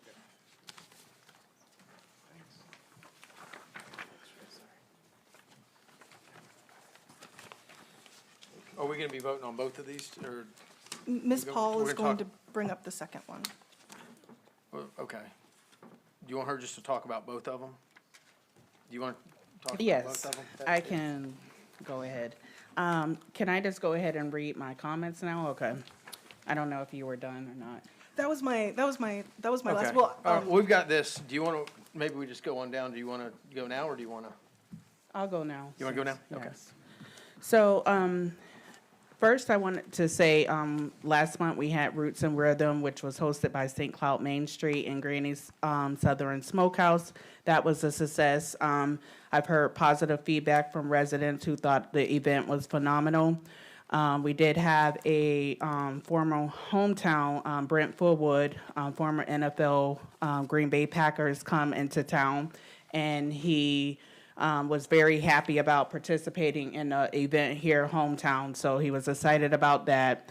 I also had the opportunity to sit down with Senator Arrington's office and do a remote session here in person with their staff, and it was basically an opportunity to share concerns or listen to concerns from constituents, whether it was regarding things happening in Tallahassee or local, I was able to answer. So although we didn't have anybody to stop by, but it was a great opportunity for constituents to stop by. Thirdly, I wanted to, in lieu of the community grants that were disconnected, discontinued, I'm sorry, I wanted to bring back up, I have a conversation with the council. We did talk about it at a workshop the end of last year regarding council having a specific amount to allocate for things happening in the community. Wanted to bring that back up and have the discussion regarding that, which will also tie into my request that I have here. So if we can talk about that, then I can kindly bring these two up, so.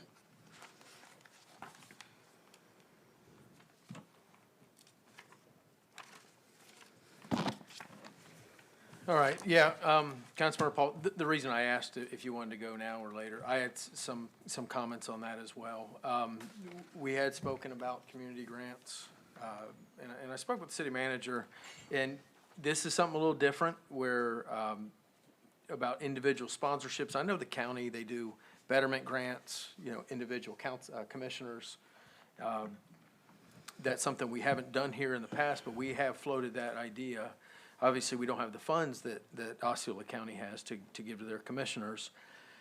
And in lieu of the community grants, I know we had floated the idea of possibly allocating each council member with, allowing them to do the sponsorships as long as it fits certain criteria, must be a nonprofit, and similar to what they did before with the grants, but I think a little tighter controls. I think they should be in St. Cloud, or they should be something connected to St. Cloud. I would be in support of this, but I think we need to set the policy to do it. We don't have a policy. What are y'all's thoughts on this? What you talking about, I'm sorry, Mayor, I Well, apologize. essentially, throughout the year, we're gonna have council members come forward with requests for sponsorships of certain events or dinners. And it's gonna happen more and more as we get through the year. And last year, we didn't do that because there were community grants. We've kind of held off from doing community grants through the procurement department. We told them, hold off on that. We'll just kind of figure this out. And we've talked about this in the past. Since today, and looking at some of this information, I would be in support of coming up with a policy that would dedicate funds in each council member, where you don't have to come back to us, as long as it fits criteria that supports the city of St. Cloud. But I would cap it at $10,000 for each council member to support nonprofits. But I think for each nonprofit, a maximum of $1,500. I think we don't want somebody saying, okay, well, I'll give $5,000 to this one. you know, and then it's a little overkill. So you're saying split the buckets? Yes. Okay. Yeah, because, you know, the people did elect all of us individually. We do represent them, and we get request after request, as you know. Can you sponsor this soccer club? Can you sponsor the football team or the band? Or and while the city, I know the city would love to support all of these activities, we can't afford to support everybody. But individually, we can kind of spread it out there and ensure that many of them are taken care of. So you're thinking about 10K per, because we don't have districts here. We handle all of the city, where the Osceola Commission has their districts where they mostly fund their projects. Am I correct so far? That is correct, yes, sir. Okay. So for me, being, working with the taxpayer dollars, I want to make specific to the city of St. Cloud, like you said. Yes. I don't know, and maybe I'm wrong, but maybe 20 grand per person to do that, and with a sponsorship, because if we sponsor something for 1,500, it may not happen. So I don't know that number, Chris, but I love the procedures that you're talking about and putting in something in writing. I think that's a great idea, so we have some standards about giving.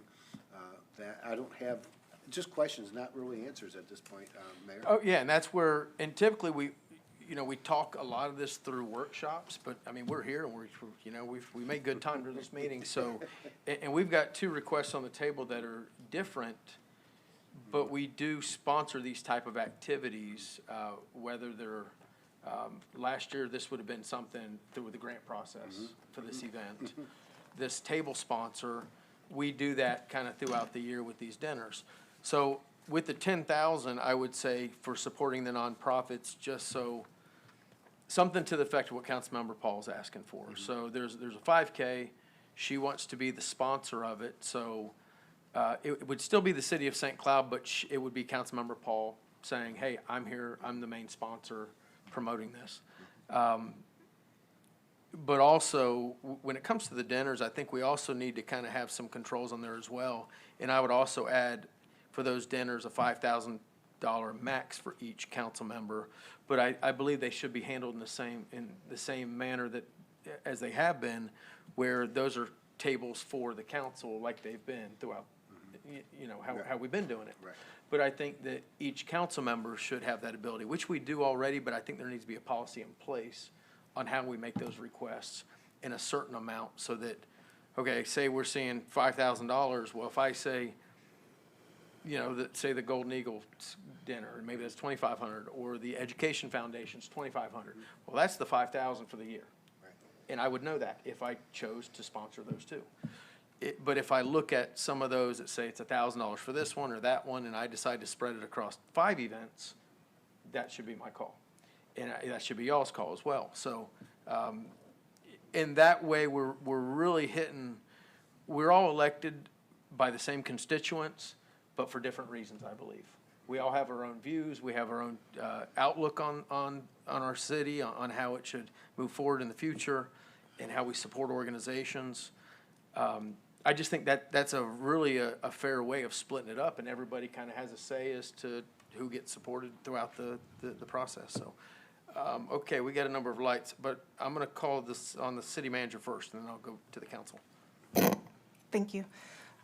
As the conversation continues, I would like to ask that we also consider that I have to budget for these things, right? So right now is the time of year that normally the city council is giving me all of your requests for the following year, so I'm gonna need clarification. Yeah, I If think you're- we still budgeted the $100,000 for the grants. I think we kept that in this year's budget. So, Correct. That's so, but that's I- where this would be coming out of. Correct. This, right now, there's enough, well, I would need to clarify depending on the amount that the council chooses, but there's a balance in that budget right now, absolutely. But what I'm talking about is, as you're talking about a policy, if we're talking about a policy for the remainder of this year, leading into, we have a budget that we typically list all the tables that we're gonna have. Council selects what you want, so we can go ahead and we can put it in the budget, and it assists everyone throughout the process. So if we can clarify as you move forward, if you're talking about for this year, and then also separate amounts for next year. Absolutely. We'll go ahead down the road. Councilmember Urban. I would just say, if this did move forward, I'd like to see an official policy, but I hold the same concerns that I held with the community grant program, which is that it's not my money, it's the taxpayers' money, and we're staring down the barrel of some pretty scary state legislation that the city might have to make some very difficult decisions if this legislation passes budget-wise. So, you know, for that reason, I personally would be against a program like this, but I just, you know, I think if something was in place, we would need an official policy and a budget for it. But that would be my statement. Yes, sir. And I'm just for clarification, so we're going to say no supporting any organizations for the whole year? My I mean, personal no belief- dinners, no nothing, because that's what that means. I mean, my personal I'm belief just- is, if me as a citizen, if I want to support an organization, I will do it with my own money, not through the city taxpayer money. But I understand that's a, you know, not a popular decision, but Yeah. that's how I feel. Yeah, and a lot of these organizations, they have, like the Boy Scouts, they've got one next, coming up. I think we have a table for that, right? The Golden Eagle Dinner. Right, so, And it supports that organization. I think it's a great organization. I was a Boy Scout myself. But essentially, you'd want to not fund that. And that's, I just want to make sure I'm, understand. Look, all of these organizations are fantastic organizations. I'm not saying if I wish I had $1 million, I would fund every single one of them, but my personal position on that is that it shouldn't be funded through taxpayer dollars. That's just, and look, I fully admit that's not a popular position to have, but that's where I'm at. I think all of those, supporting those organizations and those dinners are a separate fund, correct? But it's still general fund money. so they're within the same line item, but that I think budget- that budget was approved there's to two do separate things that that I think the council's talking about. We typically have a list of tables that we consistently go to every year. And if council starts to not go to those, we find out if there's still interest in it, we may remove it from the list. Additionally, at this time of year, we send an email, which I've already sent, let us know if you have any that you're interested in. So that the tables is separate within the same line item of the budget, but then we also have, I think, the sponsorships, which are, so I think there's two separate things, they just happen to be in the same line item of the budget.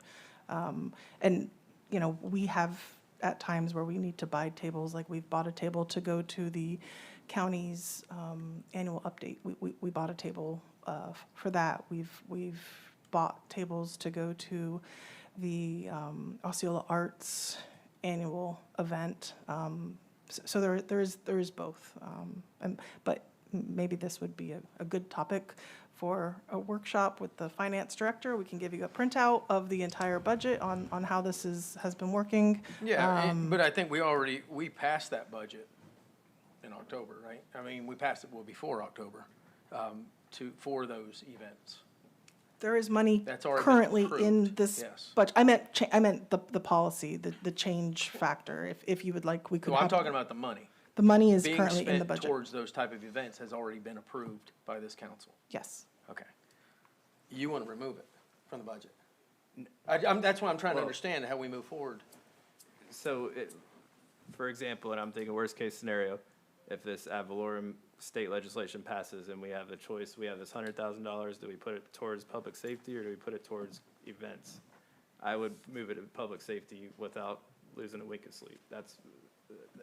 I guess that's kind of my point here. Yeah, we can't take it from public safety anyway, I think. Right, well, yeah. Yeah. No, I understand that 100%. All right, Councilmember Paul. So I want to make a couple things clear.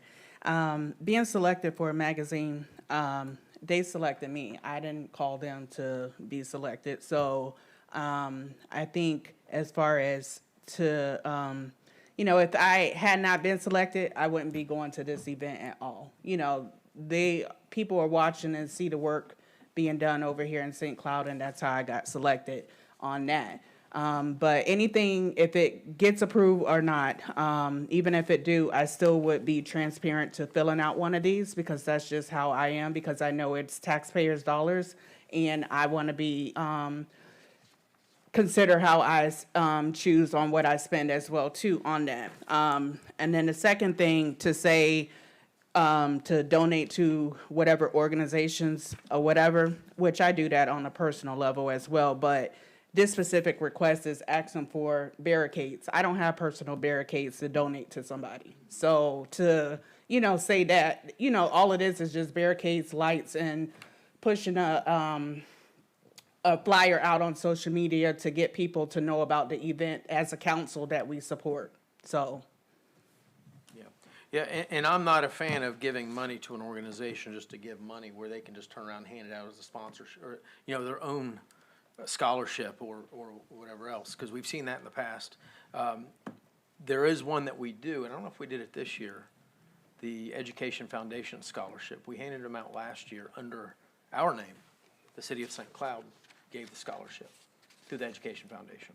So our interpretation at the workshop when council canceled the grants was that came That was out in there, with it. right. Mhm. And I don't believe any of the other local governments provide the amount of money that we were providing. Okay. Yeah, and that one didn't rub me the wrong way as much as one where, because, I'll tell you, one, from my side, the other, from west side of Kissimmee at the Military Museum, where way before I got involved, they had applied to the city of St. Cloud for a grant. City of St. Cloud gave them a grant, then they turned around and gave it to another organization who handed it out as a scholarship. And didn't have the city of St. Cloud on it, and it didn't even have the Museum of Military History on it. It was another organization handing out $1,500. That's what I want to prevent from happening, is just cash. You can look at it as money laundering for, it's just not, that shouldn't be that way. These kind of situation where it comes to police barricades, at least we're seeing where the money's being spent. And I support this. I support these requests, but that's where I think we need a policy in place to kind of regulate these type of requests. There needs to be a policy. That's more my concern, or we're setting, whatever we choose to do, say we do this, we're kind of saying, hey, then we have to approve everybody's that comes to the table. Or if we don't deny it, then we have to not deny everybody's that we all bring up, no matter what it is. So that's where I think we need a policy in place. And I think we do need to support organizations at some level.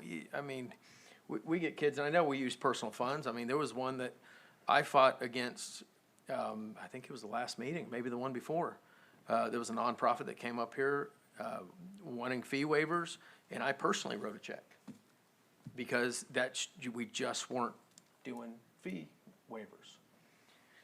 But this will be different, where we don't give fee waivers. People in the community can approach any of us and say, would you support this? And that's where I think we need a cap as to each individual nonprofit, and there should be a maximum limit for each council member as to what they can support. That's kind of my thought process with, I think we need to start resolving these issues before every time we're gonna sit here scratching our heads, well, I don't know, should we support this or support that? And we keep going back to, well, we say we're not doing any fee waivers, but I gotta tell you, there's a lot of great things in our community. We still need to support our community in some fashion. Deputy Mayor, you got a lot of stuff going on in your head right now. I wanna hear it.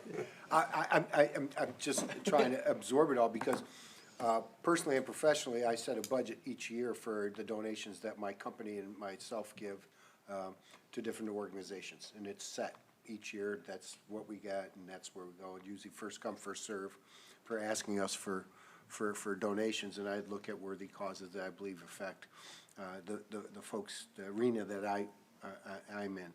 I respect Mr. Urban there because it is right where I spend the taxpayer dollars. I hear you loud and clear that some of these events are actually helping our youth and helping people for needs that are needed. And, you know, I don't want to get personal, but a Place for Grace, we help people in need. You know, these organizations, with these 5K runs, I think we got 6 or 7 of them this year. How do we choose? How many are you running in? I'm walking in all of them. Are you? Not running in any of them. I used to run and I got tired, so I started walking. But how do we disseminate which ones are worthy of that? And I don't know. That's why your idea of the policy is a great idea. I understand, Mr. Urban, totally understand it, because we do this, and there's been organizations that I donated to in the past. They came, hey, you're gonna give us your regular $3? And I said, no, it's already been allocated to another organization. I like the allotment if we're gonna take $100,000, and I like the betterment grants that the county does. I think that works out well. They look at their district and their needs for those districts, and a lot of them are food benefits and things such as that benefit their districts. I'm just so torn with this, because a lot of things that we deny here, I stroke a check for out there. And I'm okay with that, but I want the pleasure of the council if we do something to, like you said, be a policy, be restrictions, be a betterment for the city of St. Cloud and the citizens in the St. Cloud. Other than that, Mayor, these are tough. These are tough. It really is, because there are people coming for needs. I had one today, and I actually referred them to a Place for Grace. So, And I like some of the, as these organizations, where some of them, they have found other ways to work with the city of St. Cloud, such as the Meals on Wheels, or the Council on Aging with the CDBG stuff. There are other ways, but some of these organizations, you know, say we've got, because I know I've had many people approach me, say it's a soccer club or a band, and they just need a few $100s. Well, they're gonna wait a whole month for me to bring it here, and then how do we say yes to that group and no to the other group? Whereas if we already say the mayor's funds are this, he's got the ability to sponsor that much money to as many organizations, he can divvy it up where it's $100 a piece, or maximum $1,000 to an organization. my question would be, are the organizations in St. Cloud, are they servicing the residents here? Yeah, That's that needs my- to be in the policy. Yeah. Absolutely. I don't talk to anybody outside the city. I don't go anywhere. All I do is, unless I'm going to Tri-County League Cities or, you know, I agree, though, with Councilman Urban, though. If those monies are allotted and he says, listen, that's taxpayer dollars, I don't want to spend any of it, then he doesn't have to. he doesn't have to. That is correct. And that's his stance, which I agree wholeheartedly with Councilman Urban and spending money. I just struggle with what I think's a betterment, may not think what the council's a betterment. We went to, we were there, the Blue Light Gala, amazing event, the police department had a table at. And, you know, that was to honor, you know, fallen officers and around Central Florida. So there are some very important organizations that we should continue to support in some fashion. And, you know, whether the Golden Eagle one, that's coming up, I think that it's great to continue to support our Boy Scouts. As the city manager said, the state of the county, I think it's important for us to all be there for the state of the county, because that's one of the few times that we get to sit in a room where every municipal or the government entities get to sit together under the same roof in a relaxed environment, and we all engage in conversations with those folks. So, city manager? Thank you. The Blue Light Gala was paid for by the forfeiture agreement that the council recently approved, but the Eagle event is not currently listed in our budget as an event. We do have miscellaneous tables item, which is $3,500. However, I had recently been directed by the city council not to approve anything within this line item without your approval, which is why Ms. Paul had to come and ask for approval at an event that she won an award. Previously, I would have signed up for the table and we wouldn't be in this situation. I just Right. want, I just wanted to say that, like, that's why we had a miscellaneous tables item for when these unique tables came up, and I think being honored the way Ms. Paul is being honored is pretty substantial. Yeah, and that's the way she chooses to spend, say, an allocated amount. So what do y'all think about what we've talked about here? Can I just clarify for a second as well? Yes, sir. I think it's a very distinct honor that we have a council member that's being honored for a woman on the move as well. And that money's already in the budget this year. What I'm saying is, for me personally, if we're all budgeted $10,000, whatever it is per council member, I'll personally choose to not spend my funds, if that's how it goes. So that's what I was This is trying to say. budgeted as well. This is already budgeted money, Right, what we're right. talking about. It's just we never came up with a plan on how to allocate those funds. Right. Okay, so just like the 3,500 for that, it's already budgeted. I'm saying For if community. we have a new policy where we each get an allotted budgeted amount, that's what, Okay. That's what I would like to see is a policy, but that's the whole purpose of us having a conversation, because we talked about it in a workshop, but we never got anywhere to a solution. But coming up with a policy would be great, because I don't want later down the road someone questioning, well, where did this money go? I want to be transparent as possible, even if that means filling out a request anytime that I donate it to somebody, this would be filled out. So that's just to cover myself. So, Yeah, and I haven't made any requests myself for any dinners or, in fact, I've given dinners to the group here. But I When think. did you buy me dinner? Wait, guys, girls? I don't know if you went to that one. I didn't. At the museum, the city manager, the Oh, I deputy, did. their spouse, a those. whole group went over there, yeah. That was a year ago. But yeah, that's my point, is we do need to show our faces in the public at some of these events. So just nixing all that out of the budget and not using those funds, I think is I don't think we add to the funds. I just think we kind of follow through with what we've been doing. But this is just a mechanism with controls to it. So if Councilmember Paul would agree that whatever policy we come up with, say it's a $10,000 for to support nonprofits and a $5,000 for dinners, that if we did that these would factor into that. I have no problem with that. Okay. All right, with that, I would support that, if that is the request of Councilmember Paul. You good? I'm good. We're good? We're good. Can I You just guys get clarification? It was $10,000 for betterment and $5,000 for tables, or the $5,000 was within the $10,000? Do we want to make a decision on that now, or do you want to do more homework on that? I mean, I don't know. We've been talking about this for a year now. Councilmember Fletcher. Yeah, it is, I mean, I'm just gonna echo the same comments. I mean, it is tough. There is organizations out there, plenty of organizations that do a lot of good work. Like Councilwoman Paul said, we do get, a lot of requests, brought one, the last council meeting. However, I would have to agree with Councilmember Urban on the fact that, we could, it is taxpayer money, right? So we have to be very, conscious of that, and I think we all are. So if, I would definitely like to see a policy, if we did decide to move forward with, allocated money between each council member, then we would just make the decisions individually how we wanted to. Yeah, and that would avoid, so there was an organization, last meeting or one before, I don't recall, and we essentially had to say no.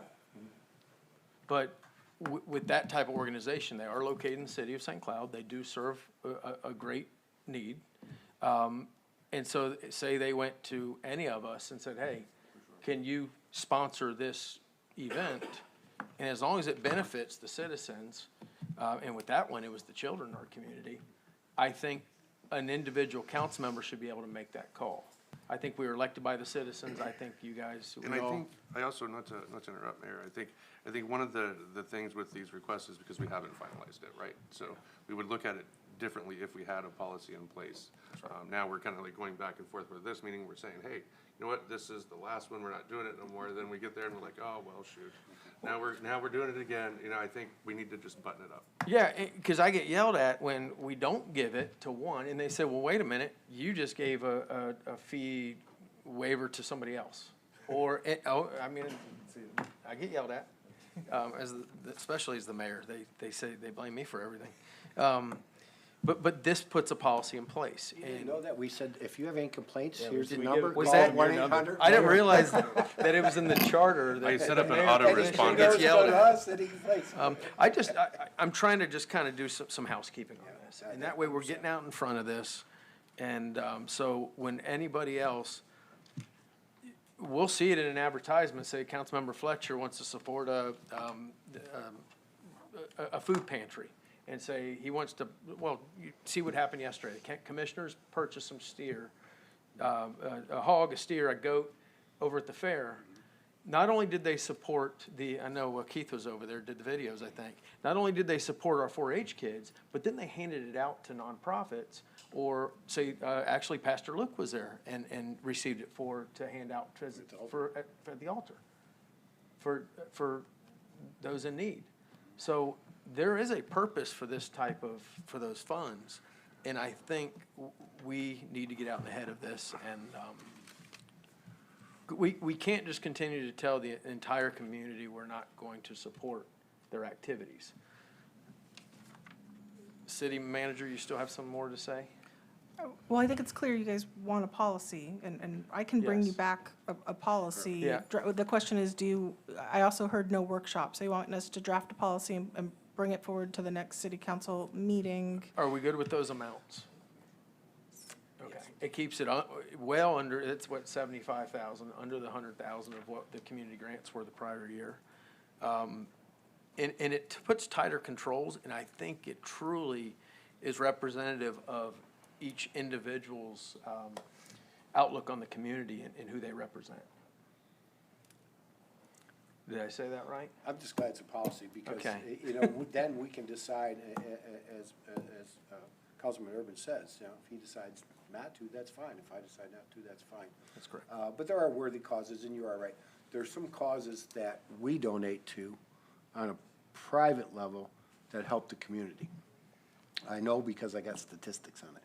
And that's something we might want to look at too.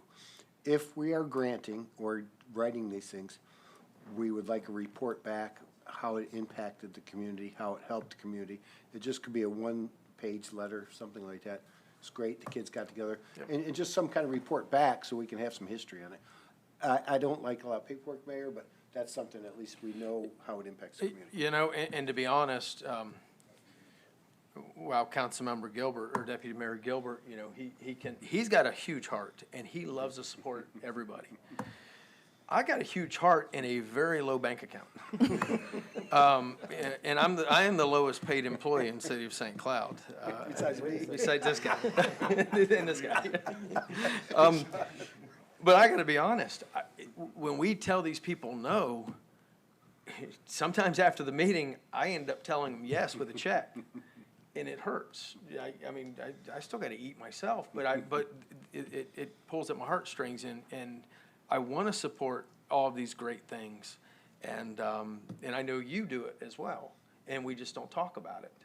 So that's where, you know, either we say no to everybody, or we find a way to continue to support our community and really spread it out there. I think you just did, and I think the policy's gonna work, and I think the Okay. amount's gonna work, and then let's put it together, and then we'll go from there. Is everybody in the, guys? Yes. Jen? Okay. What do So you think? That's a great idea, Mayor. with that, under that policy, I would support Councilmember Paul's requests. If the city manager can put that policy together and bring it forward to the next, Both requests? well, I was or- talking about the policy. Yeah, but, I support both requests, if that's the wish of of Councilmember Paul. I mean, we can have the policy because these events are happening April 24th and then May 2nd. So if we have the policy at the next council meeting, I'm okay. Can I ask one question for clarification on the policy? Currently, or previously, when we would sponsor things, it would say sponsored by the city of St. Cloud. Is this policy to include sponsored by the city It would council be- member or by the city? It would be both. Sponsored by Councilmember Paul in the city of St. Cloud. I think that they're making that decision to sponsor the organization, I believe, and they're gonna be out there, I assume. You're gonna go to the 5K. Yes, I was out there last year, And early you in the are morning. running in that 5K. Excuse From what me? I hear. You are gonna be running in that 5K. I'll walk. Yeah, it's been many years since I've ran in a 5K, so I can't talk. But yeah, that's where I feel that, especially if we're going to Bless you. kind of break it up and say sponsored by this council member or that council member. The whole point of my conversation was, if we're gonna do that, we need to have controls. We need a policy in place. That way, it's fair for everybody, it's fair for every organization. We're not saying yes to this person and no to that person.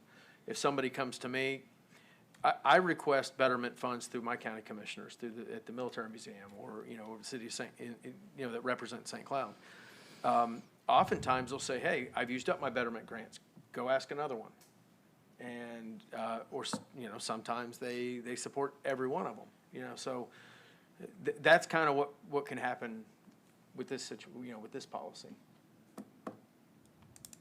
I'll try not to use all mine up in the first, before the end of the year. Because I know, once we do this, we're gonna get a lot of requests. And I don't think that's a bad thing. I think the citizens need to know that we do support them, and especially these children's programs, our teens, because I definitely, we definitely want to make sure that, say it's a football club, or when I say football, it's futsal, the soccer club. They've come to me in the past, or soccer, where they've said, hey, we won these, we're going to nationals. Well, how great is that to support, and they need $250, something just to kind of, pay for the gas for the parent, for the parents to drive them there. So how cool is it to be able to sponsor something like that, and that these kids from our city are able to go to another state and play at that level? But if we don't do that, they may not get that opportunity. City Manager? One last question. The tables that are currently line items in the budget, would you like us to continue this year with those? Yeah, I'll have to look at them. I haven't seen them, but yeah, I would continue I with can the read them ones to that you have right already been now. decided upon. Okay, so Yeah. so was that consensus, the ones that are in the budget? Yes, Okay. because got they were three. already Thank agreed you. upon by the entire council, so I think that's fair. Okay, thank you.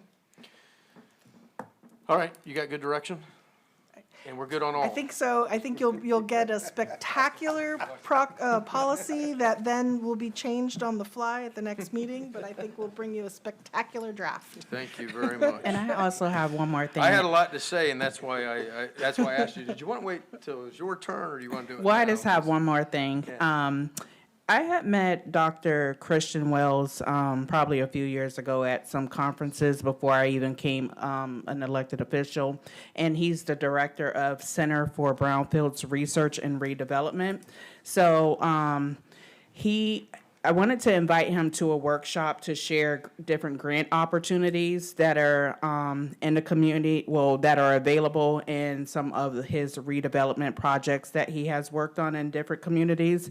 I know he's also worked with the Samaya Singleton over in City of Kissimmee on some of their projects as well, but would like the council to be open for this opportunity to invite him to come in and just share his background of what he does in the community. So I know he's working with some other communities on redevelopment ideas, so wanted to bring that forward, so. So like a presentation before council? Yes. I think that's fine. When would he like to be there? I mean, if it's at a workshop, because he is in Tampa, so I would prefer a workshop to invite him in, if that's. When's our next workshop? Not this special meeting, but. April, oh, and I think we have quite a few things on the April agenda. That's because we're bringing back long the does he- how long does he downtown need? entertainment district. I don't know. I just wanted to share the idea. Whenever he gets on there, I can definitely just relay it back to him. But I just want to, whenever. It doesn't have to be April. It could be May if there's nothing already on there. But just wanted to invite him to come and What's speak. May look like? May 21st. Perfect. Good? Okay, throw it on. Yep, that's good.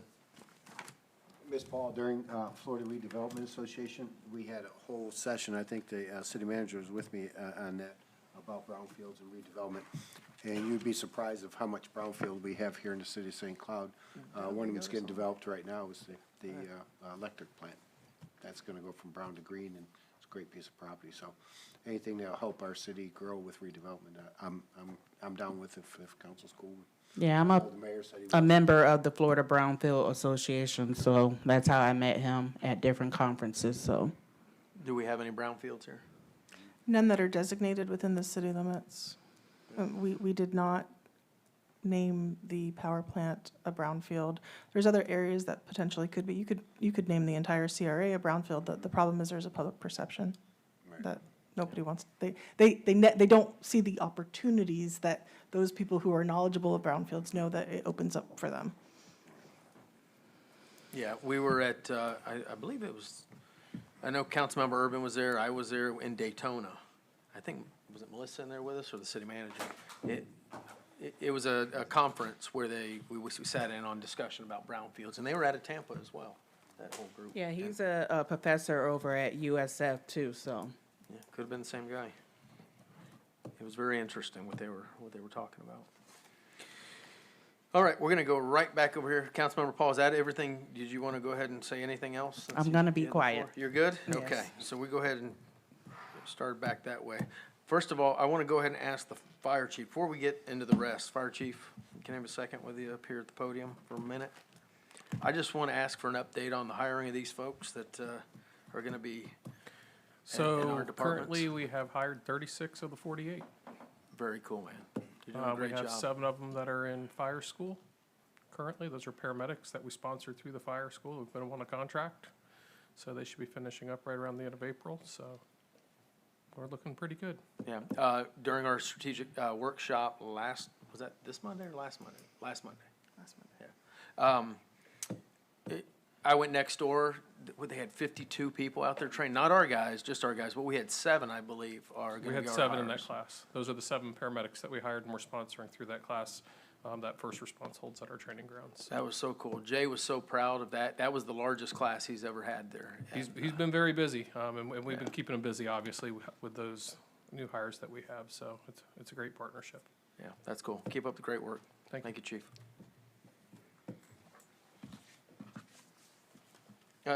Police chief, really quick. I told you I was calling you up for, but just not the other thing. The city manager referenced some, Congressman Soto was sponsoring some federal, a bill or something, or appropriation? Yes, yes, Doug Gerke, Police Chief. So we've actually asked for this in the past. If you recall, we asked for some help from Congressman Soto, and he actually put forth, I think it was a year or 2 years ago, for the new Emergency Operations Center and Communications Center. We put forth a legislative initiative to try to fund some of those new items. They're costly to outfit the new technology. And at one point, I believe it was about $2.6 million that we initially asked for in equipment. And that includes computer-aided dispatch servers and video walls. And I believe it was 1.2 or so that was actually approved. 1.2 million was approved. And unfortunately, the government had the shutdown, and that legislative ask was actually canceled. So we came back to it again under the city manager's direction to go forward again. We did submit the full amount again, and we will see exactly what we will get, or if we're able to get anything. But we certainly want to recognize Congressman Soto for his help and his push on this, because he obviously recognizes public safety in the forefront for us. So we're very fortunate to be moving forward with it. Very cool. And he was able to get us funds for those barricades for our downtown as That well. is correct, yes. So $1 million legislative ask. Obviously, I mean, we're very, very very keen to the grant process, especially in the federal process. So the city is growing very quickly. We go out quite a bit we have several COPS grants that we're working through to help us hire some obviously the firefighters, but the police officers also. But this one is actually for movable barricades, vehicle barricades. Obviously, I don't have to remind everybody what's going on in the world today and the threat environment that we're facing. Obviously, we do some substantial threat assessments every time we do have anything that's going on in our city. Watch it very closely, but this is just another tool in our toolbox that we can actually deploy very quickly, and they'll be movable, but they're vehicle mitigation barriers to actually ensure that vehicles would not be encroaching in the areas that would be for pedestrians only. And sometimes that's done by accident. It's not intentionally, but vehicles could potentially drive into an area where there's pedestrians walking. So we certainly want to prevent that. Yeah, we definitely appreciate you keeping our whole community safe, you as well, Fire Chief Miller. We were honored to join you at the awards ceremony the other day. How cool is that? I mean, everybody has a great time. My hands are always hurting by the end, by the way, from clapping. I know the city managers was as well. But that was so cool because you could just feel the love amongst all the officers there. And it's just it's an amazing family there. We appreciate that, sir. And again, thank you so much for the support. Everyone that does show up, I will tell you, the overwhelming support by the council, our city manager, and our staff is it's humbling, to be honest with you. Again, you see it around the country, but I think when the community and our city leaders support public safety, we work together to keep our community safe together. We always talk about law enforcement. It's not a surgical sledgehammer that we don't just go out and arrest everybody. That's not what we do it for. We have a very, very robust community engagement unit, but we work with our community to ensure that our community stays safe and we take pride in our community. And hopefully the children and the kids that potentially would be thinking about doing something like that, they may change their mind because they don't want to let the community down. So that is why our crime rates actually fell again for 2025. We're definitely on track. 2024, we were ranked the safest city by our crime statistics, and for a city of our size, 37th in the nation. I know Deputy Mayor Gilbert loves to talk about that, but our crime rates further declined. Some of our violent crime rates did go down. We had some increases in certain areas, but with the leading edge of our drone program and everything that you have helped us to get to keep our community safe, it's Who's following your lead and getting those drones now? Well, City of Orlando. That's right. That's Every right. city. $11 million for seven, what is it? It's 11 devices for I want to 7 say million. about $7 million. Yeah, So yeah. He got them much cheaper, Yes. and he was at the forefront, so. yes, His leadership at OPD really paid off down here, so. Yes. we're very blessed. Whoever as hired you made a good choice. Thank you. Well, she's sitting on the dais right there, so she was part of the hiring panel. So, but again, thank you so much for your support. Yes, our officers and our community, our dispatchers, they did an amazing job. We recognize some community members that did life-saving measures, Heimlich maneuvers. So we recognize everybody because, again, it takes a village, right, to keep our community safe. And I will tell you, that's exactly what we do each and every day. Our officers. I think we have are amazing. Officer of the Year Right here, back somewhere, there. right in the back yeah. there, Officer of the Year. Come on, let's give him a Yay. round. Thank you. Thank you. Thank you, Thank you, Chief. Appreciate you. Yeah, we definitely support you, the officers, and thank you for keeping our community safe. City Manager, you had more? Or No, that was Okay. everything. Thank you. This is a feel-good night. I love this. We're doing great things. Councilmember Fletcher. I have nothing to add at this time, Mayor. Thank you. Yes, sir. Deputy Mayor Gilbert. I'll be brief, but I have a few things. I messed up, and I've been, I've had 2 proclamations in 3.5 years here on the dais, and I want to bring up one I missed, and I'd like to bring it up in April, if we can do National Prayer Day, May 7th, National Day of Prayer, and I'd like to do that proclamation in April. I did not get it into the city staff quick enough to get the application done. I'm going to put it on myself. We were a day late or $1 short, but this is one of the 3 proclamations I've done in 3.5 years. The other one was 2 years ago, and it's National Day of Prayer. So I'd like you guys to consider it. Again, I'm not going to be offended if it doesn't get approved by y'all, but I definitely wanted to bring that up. I don't know where we go with this next city attorney. Consensus, or do we have to make a motion on it? I just wanted to clarify, the reason that it's not on the agenda is not that it wasn't submitted in time, it was that it was not consistent with the recently approved policy. However, I will point out, I think the entire 22 years I have worked here, that proclamation was read every single year. but it is not consistent with the new policy. But council can act as council deems appropriate if you would like to have it at the next meeting. I'm bringing it to you. I need approval from. I think it's appropriate. Okay, thank you. Thank you, council, for that. And again, we'll work on doing a better job getting it in time, on time, and part of the policy. Okay. And I can revise the policy if council would like that. We would, I don't know if that's for another day or date, but we could consider that. And I don't know where it didn't fall in line with the policy, so I don't want to bother the council right now. I'd rather do a deeper dive into it and figure it out and then bring it back to the council another time if that'd be appropriate. Well, I mean, if you change your name to Kenjamin. Kenjamin, right, exactly. It says Kindle. No, that's the name I call him. One thing I did miss during the National Prayer Day, and the attorney told me that I'd have to wait to that, but a part of the section that for the fees and structures, there's a disabled section of people in there for rates of in the swimming pool. And there's 12 people that qualified for the city in previous years. 4 of those people were out of the city of St. Cloud, and 2 of them were out of the JPA. I'd like the council consider anybody that's disabled to have the rates of the disabled St. Cloud folks for the swimming area. That would be anybody qualifies. There is a process they go through. They have to have their disability. They have to have a written appointment, written through the doctors, and also handicap appreciation for that. So it is vetted pretty well. But I just want to extend that to anybody that uses the St. Cloud pool for disabled. A lot of those are for rehabilitation reasons. So I did not address that, and that's in section, I don't know if it's section 13, but that's in the fees and the waivers list. So I don't know how to address that, council, but I'd like you guys to consider that fee to be a straight fee for citizens of St. Cloud. That's in the parks, the fee schedule that we had on this? Correct. Well, so the disability rate is in the fee schedule. Previously, the council gave me direction to waive it for those people who qualified as disabled. We created an internal policy based on that direction on how someone could go through the application process. So I would just need clarification right now. Based on that meeting, we had written it to say only for city residents. So if the council, I can quickly update that internal policy to say for residents within the JPA, it can say residents within Osceola County, or it can just say any disabled person. That's at the pleasure of the council.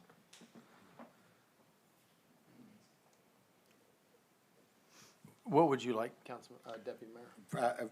Where my heart goes is to any disabled. I mean, let's think about a lot of these disabled people that use pools, use it for rehabilitation. And there's not a lot of pools in the area that they get to use. So that's my pleasure, but I have to ask the pleasure of the council. But I think if it's going to be for rehabilitation, it's disabled, I think it's a good thing we should do for everybody. Okay. I'd be fine with that. Okay, that's 3. Well, we'll go ahead and update that policy immediately. Again, I'd like to thank council for that consideration and approving that. I think it's good for all. I passed out a packet from the Metro Plan. I'd like you to read it. It's called Basics Plan. It's on federal funding for the cities. And 43% of the cities have federal roads through them that are maintained by the cities, but only 16% of the federal funds go to those cities. The funds are given to the state, and the state can decide where those funds go. Well, the Basics Act goes from the federal to us and cuts out the middleman and the different allotments of that. But that's just an overview. I'd like you all to read it and give me your input on that through however channels we Can can you do. record your voice reading it all and just send me the audio? Yeah, I can, and my voice isn't as good as a lot, but I'll do that for you, Mayor, at any time. But it is a big program Yeah, I'll for look at it on my day. federally funded for our roads and infrastructure through the Metro Plan. There's a letter that can come from you, Mayor, from the city manager, and/or all the council, and if you pleases you all to do that. I would ask you to do that because it gives more money directly to the cities versus the state, and the state using their discretionary funds to push it out otherwise, not going straight to the city. That's designated by the federal government for the cities. Yeah, we are blessed to have you representing us on there. I was at 3 years now. You've been representing the city of St. Cloud. Now you are chairman of the Go ahead. I'll read it. Let's hear it. And this is another great thing. It's the Transportation Disadvantaged Local Coordination Board for Orange, Osceola, and Seminole County. We just got approved additional $3 million. Now, what that means is there's a lot more people, they call them stay at place. That means a lot of the elderly now are living at home and they're staying at home versus homes and hospitals and things such as that. But they need transportation to their doctor appointments, to their visits and everything like that. That's what this Disadvantaged Transportation Board does. It's working real well. I'm working very hard on using those additional dollars to reach out to do more for these folks. But that's what that board is. It's for the disadvantaged and disabled. And that could be low income, that could be amputees, that could be anything over the spectrum of disadvantaged and disabled. And I think it's a great board to be. It's a great board to chair.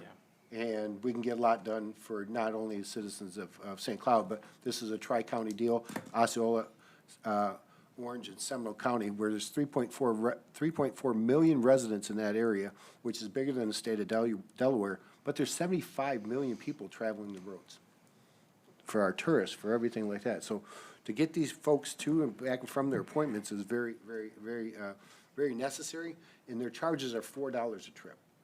You know, I'm trying to get more dual trips.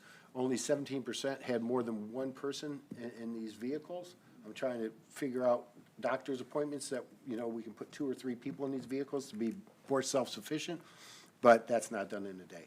So I'm honored that this council has allowed me to remain on the Metro Plan Board and also allowed me to accept the position of chairman for the Transportation Disadvantaged Board.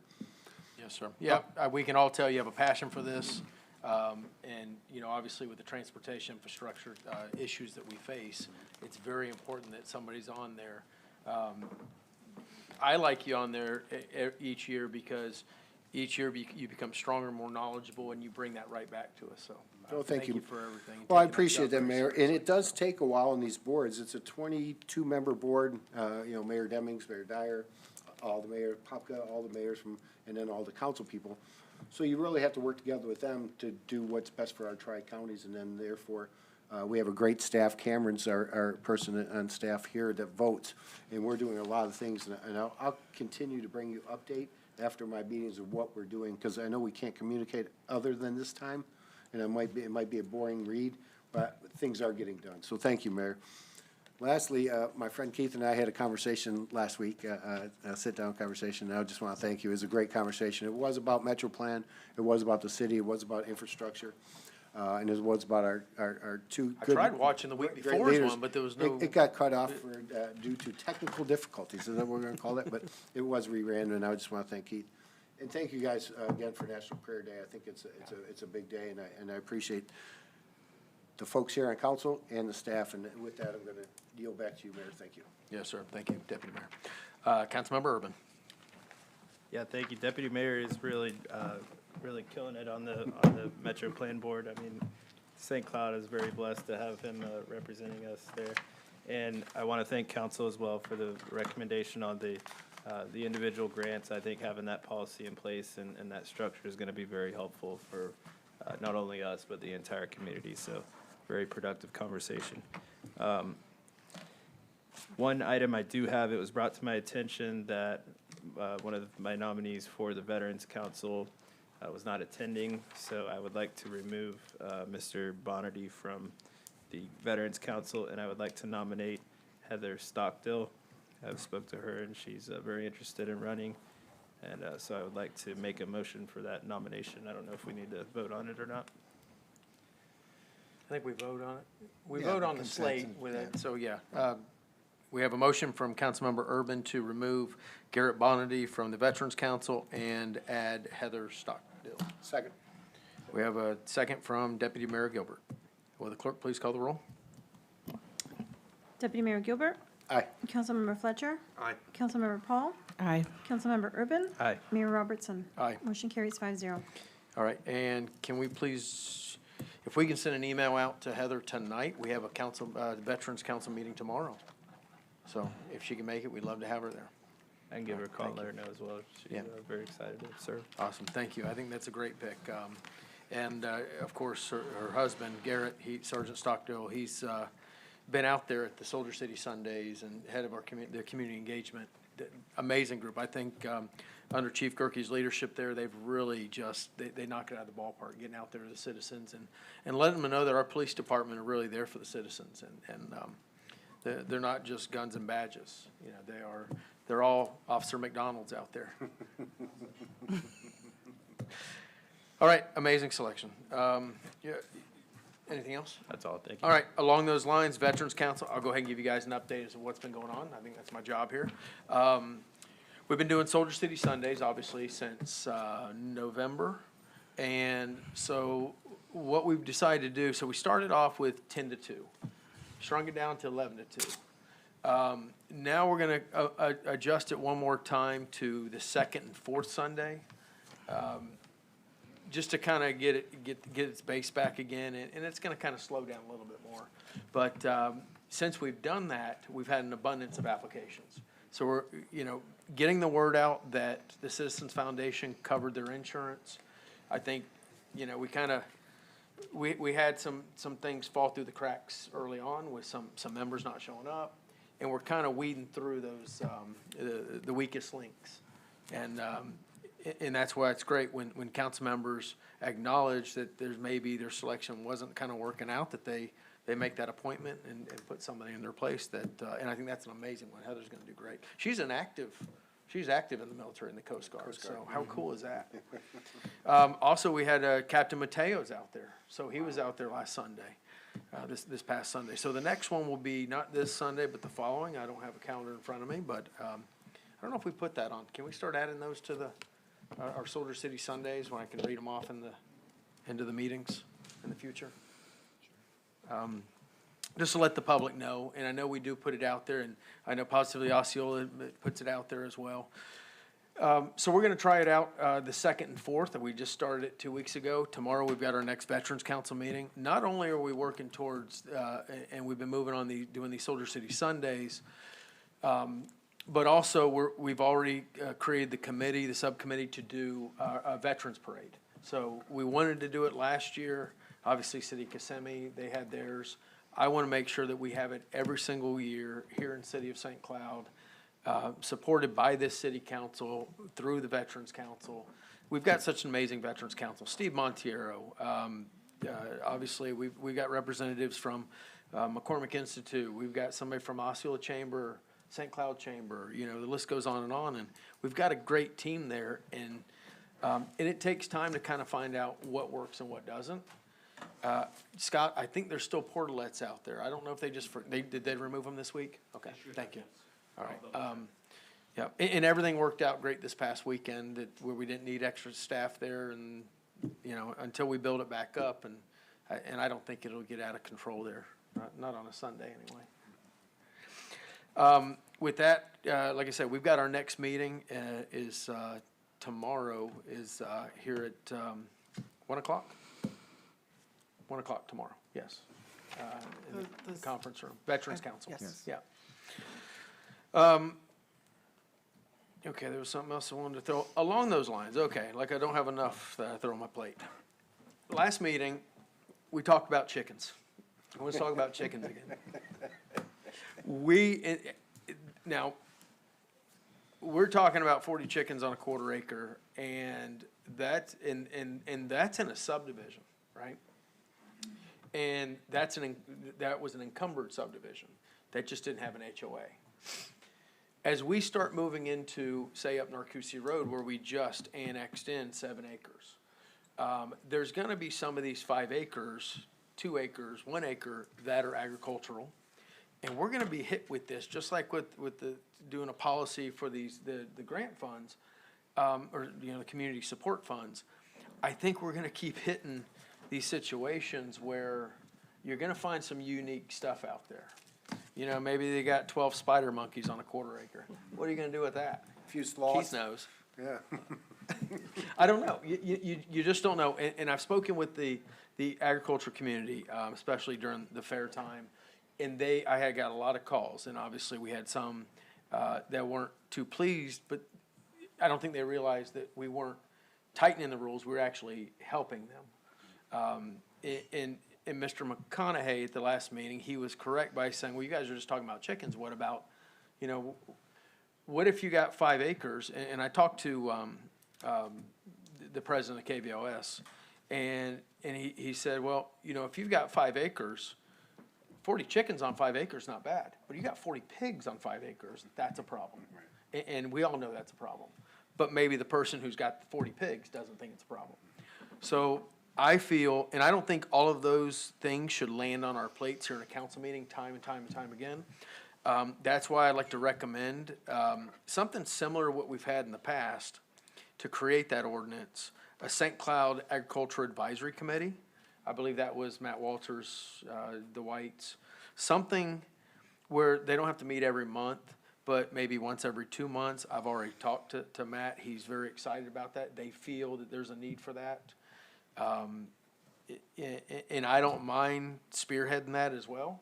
I think that's an easy one, but I think that it's more of a committee that sits down and kicks around ideas, and as we start annexing in, because we're going north, south, east, west with these annexations, especially you go into the Kissimmee Park area, you start telling some of those people they can't do some things, and they're gonna get pretty nasty. I wanna make sure that they can continue doing what they're doing and still be in compliance with the code. So I think an advisory committee that focuses just on the agricultural issues, I think it's needed. I think it's important and not just that. I think maybe they can give us advice on how we continue agriculture in our community. You know, where downtown we've had the garden in the back, where obviously it's not gonna be there in a year. And maybe they've got an idea of where it can be relocated to. And it may not be in downtown, maybe it's another place in the city on a larger piece of property. I'm very interested in their ideas because I've got a heart for agriculture here. I was an FFA throughout all of high school. I always raised animals. I just feel that we need to find a way to continue that in our community. I couldn't agree with you more, Mayor. I would suggest, if it so pleases the council, to do quarterly meetings, but I couldn't agree with you more. My house backs up to unincorporated Osceola County. And I know there's at least 2 roosters and a few more, because I don't need an alarm, and that's why I get up in the morning.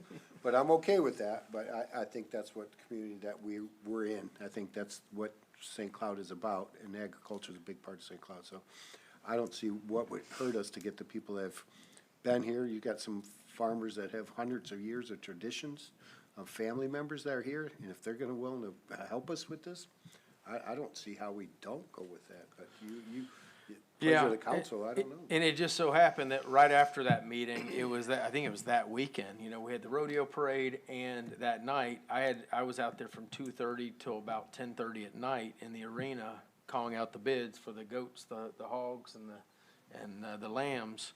And I got approached by many people out there and with concerns. And so that's where I think putting the experts on this, if Dan, you can draft something very similar to the Veterans Council, where we can select some folks.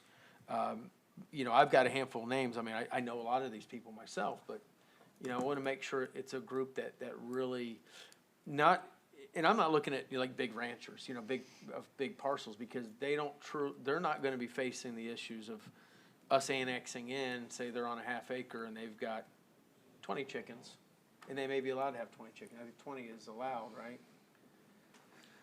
20 per acre with a they've minimum got- half-acre property. With a half acre, right. So Mayor, Yeah. would it be simplest just to basically reconfigure the old committee? Yes, Go let's back start to with those that. individuals, and they did, excuse me, as I recall, they did a lot of work. Yeah. I think it worked really well because the council was not involved in the committee.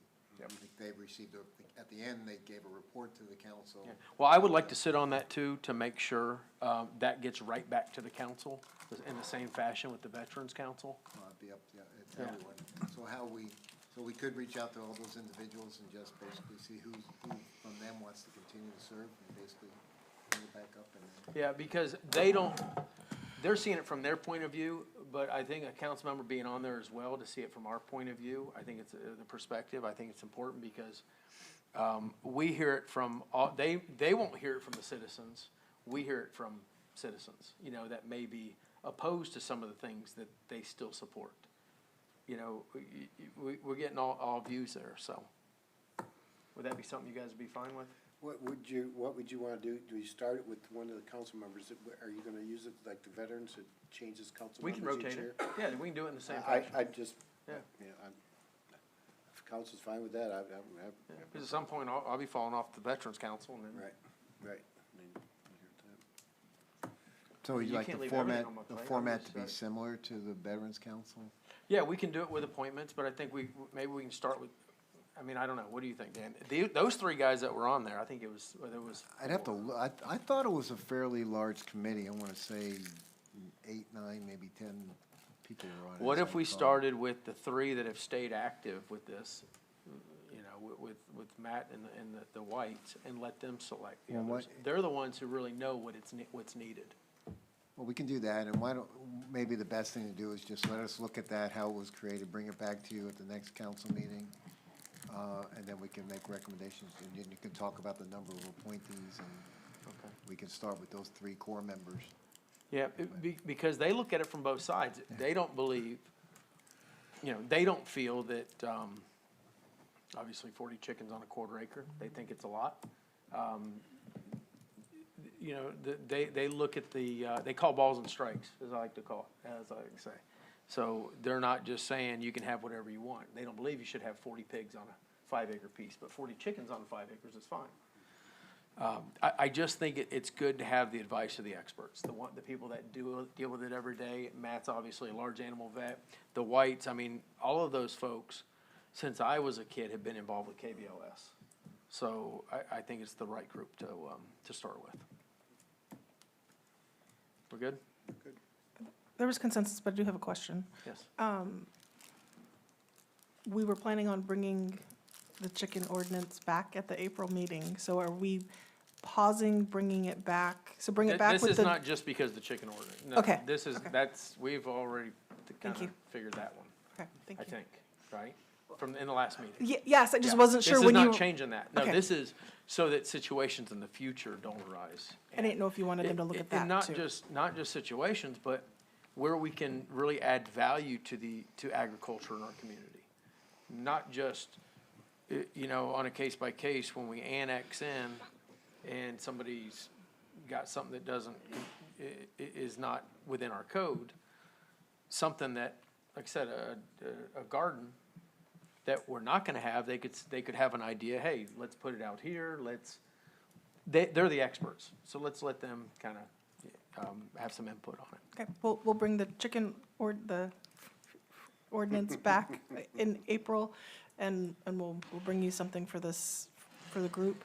And I agree, I think they were great. They were actually really Oh, yeah. reasonable when we worked with them previously. I know staff had no complaints, so. Yeah, and they loved working with staff, so I think it's a great start. Thank you, Dan, that was a good idea, to start with them, and I know Matt, he's already said, hey, you do it, I wanna do it, so.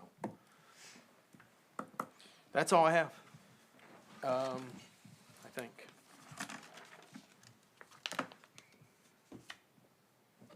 I think we talked about Tallahassee. City Manager, can you give us an update on Tallahassee and where everything's at? Do you remember? So I was told that the utility bill did pass both the House and the Senate. I haven't received confirmation from Mr. Carmody to ensure that our language was still in it, but I would assume if they had taken it out, he would have notified us. So I think based on The that. last amendment I saw was still in it. There was a subsequent amendment offered, but that one was withdrawn, so I don't think the last amendment showed it. Yes, so our trip was successful. They still haven't finalized the budget yet, but, you know, our projects are in at least the draft, so we look good. There's still some bills, I think, that have been potentially detrimental to the city. In fact, there was an email from Mr. Carmody, and our city attorney was going back and forth with him earlier today, that perhaps you would like to. On the sovereign immunities? Yes. Actually, the sovereign immunity action that was taken was actually beneficial, I think. From what apparently what Mr. Carmody told us was that the House that had passed a bill that went to the much higher rates and they passed it early on in the session. He said surprisingly, I can't remember what the word he used, but he used an interesting word. It was almost like, it was a little extraordinary. The House decided to pass the Senate bill, which has increases the sovereign immunity levels. I think they're at 200, 300 now. They'll go to 300. 5, was it? To 300, no, I think it's like four is it? something. Okay. But, so they are going up, but they're not going up anywhere close to where the House was, well, assuming the governor signs off on it, so, it doesn't veto it, so. And it shortened the time And for a claim. it shorts the claim time, brings in the tort reform, retains the tort reform statute of limitations issues.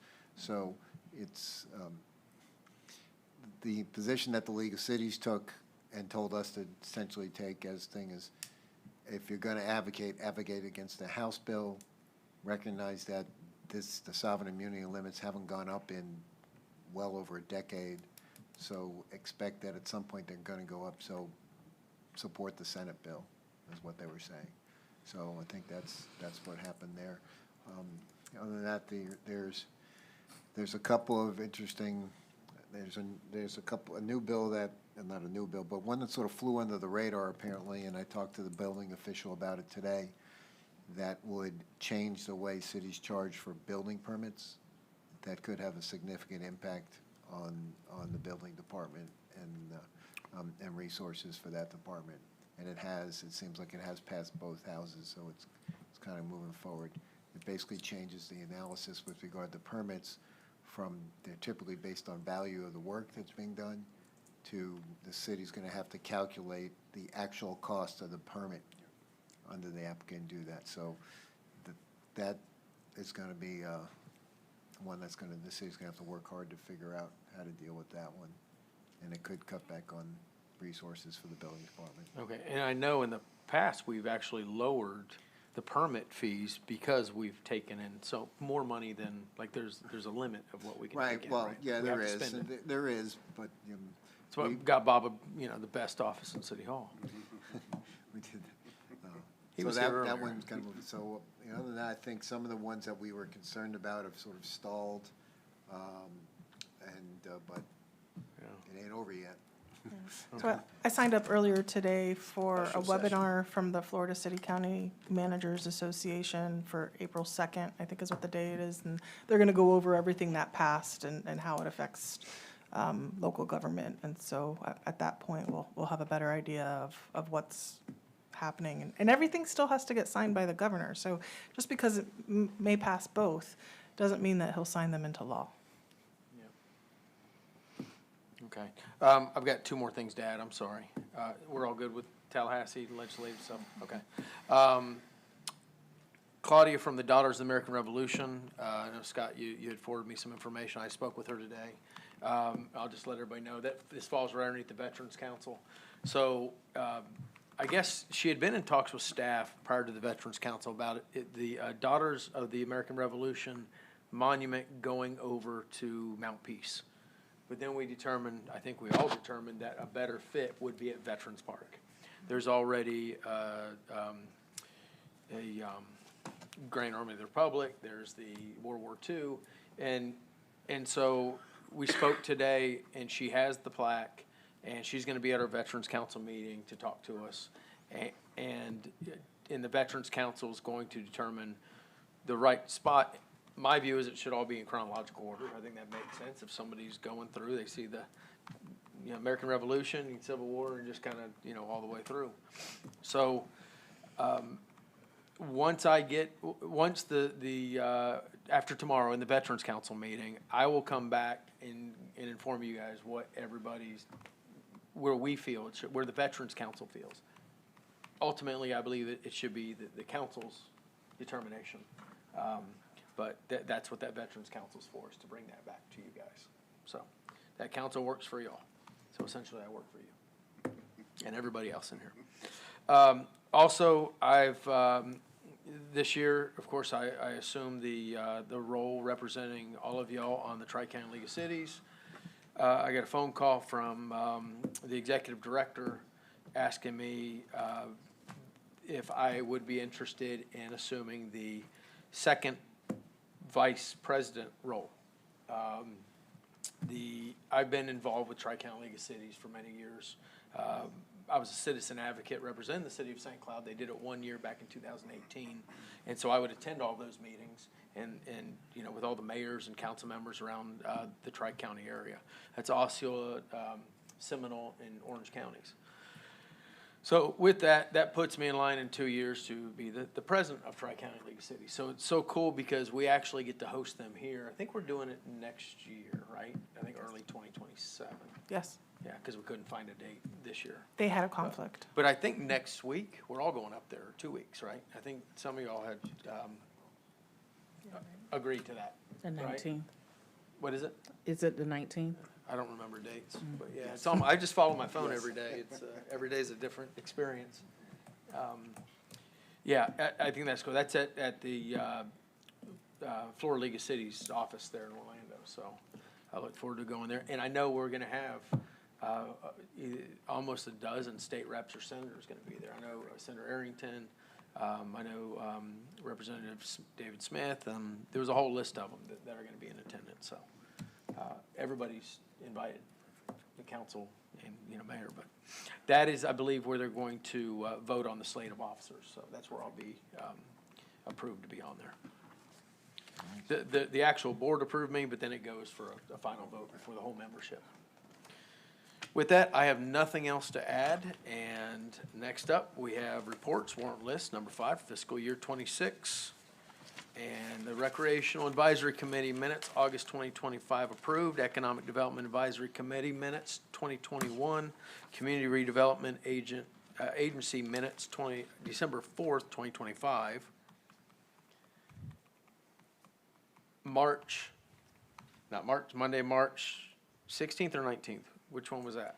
16th is the special meeting. Oh, you have it on here?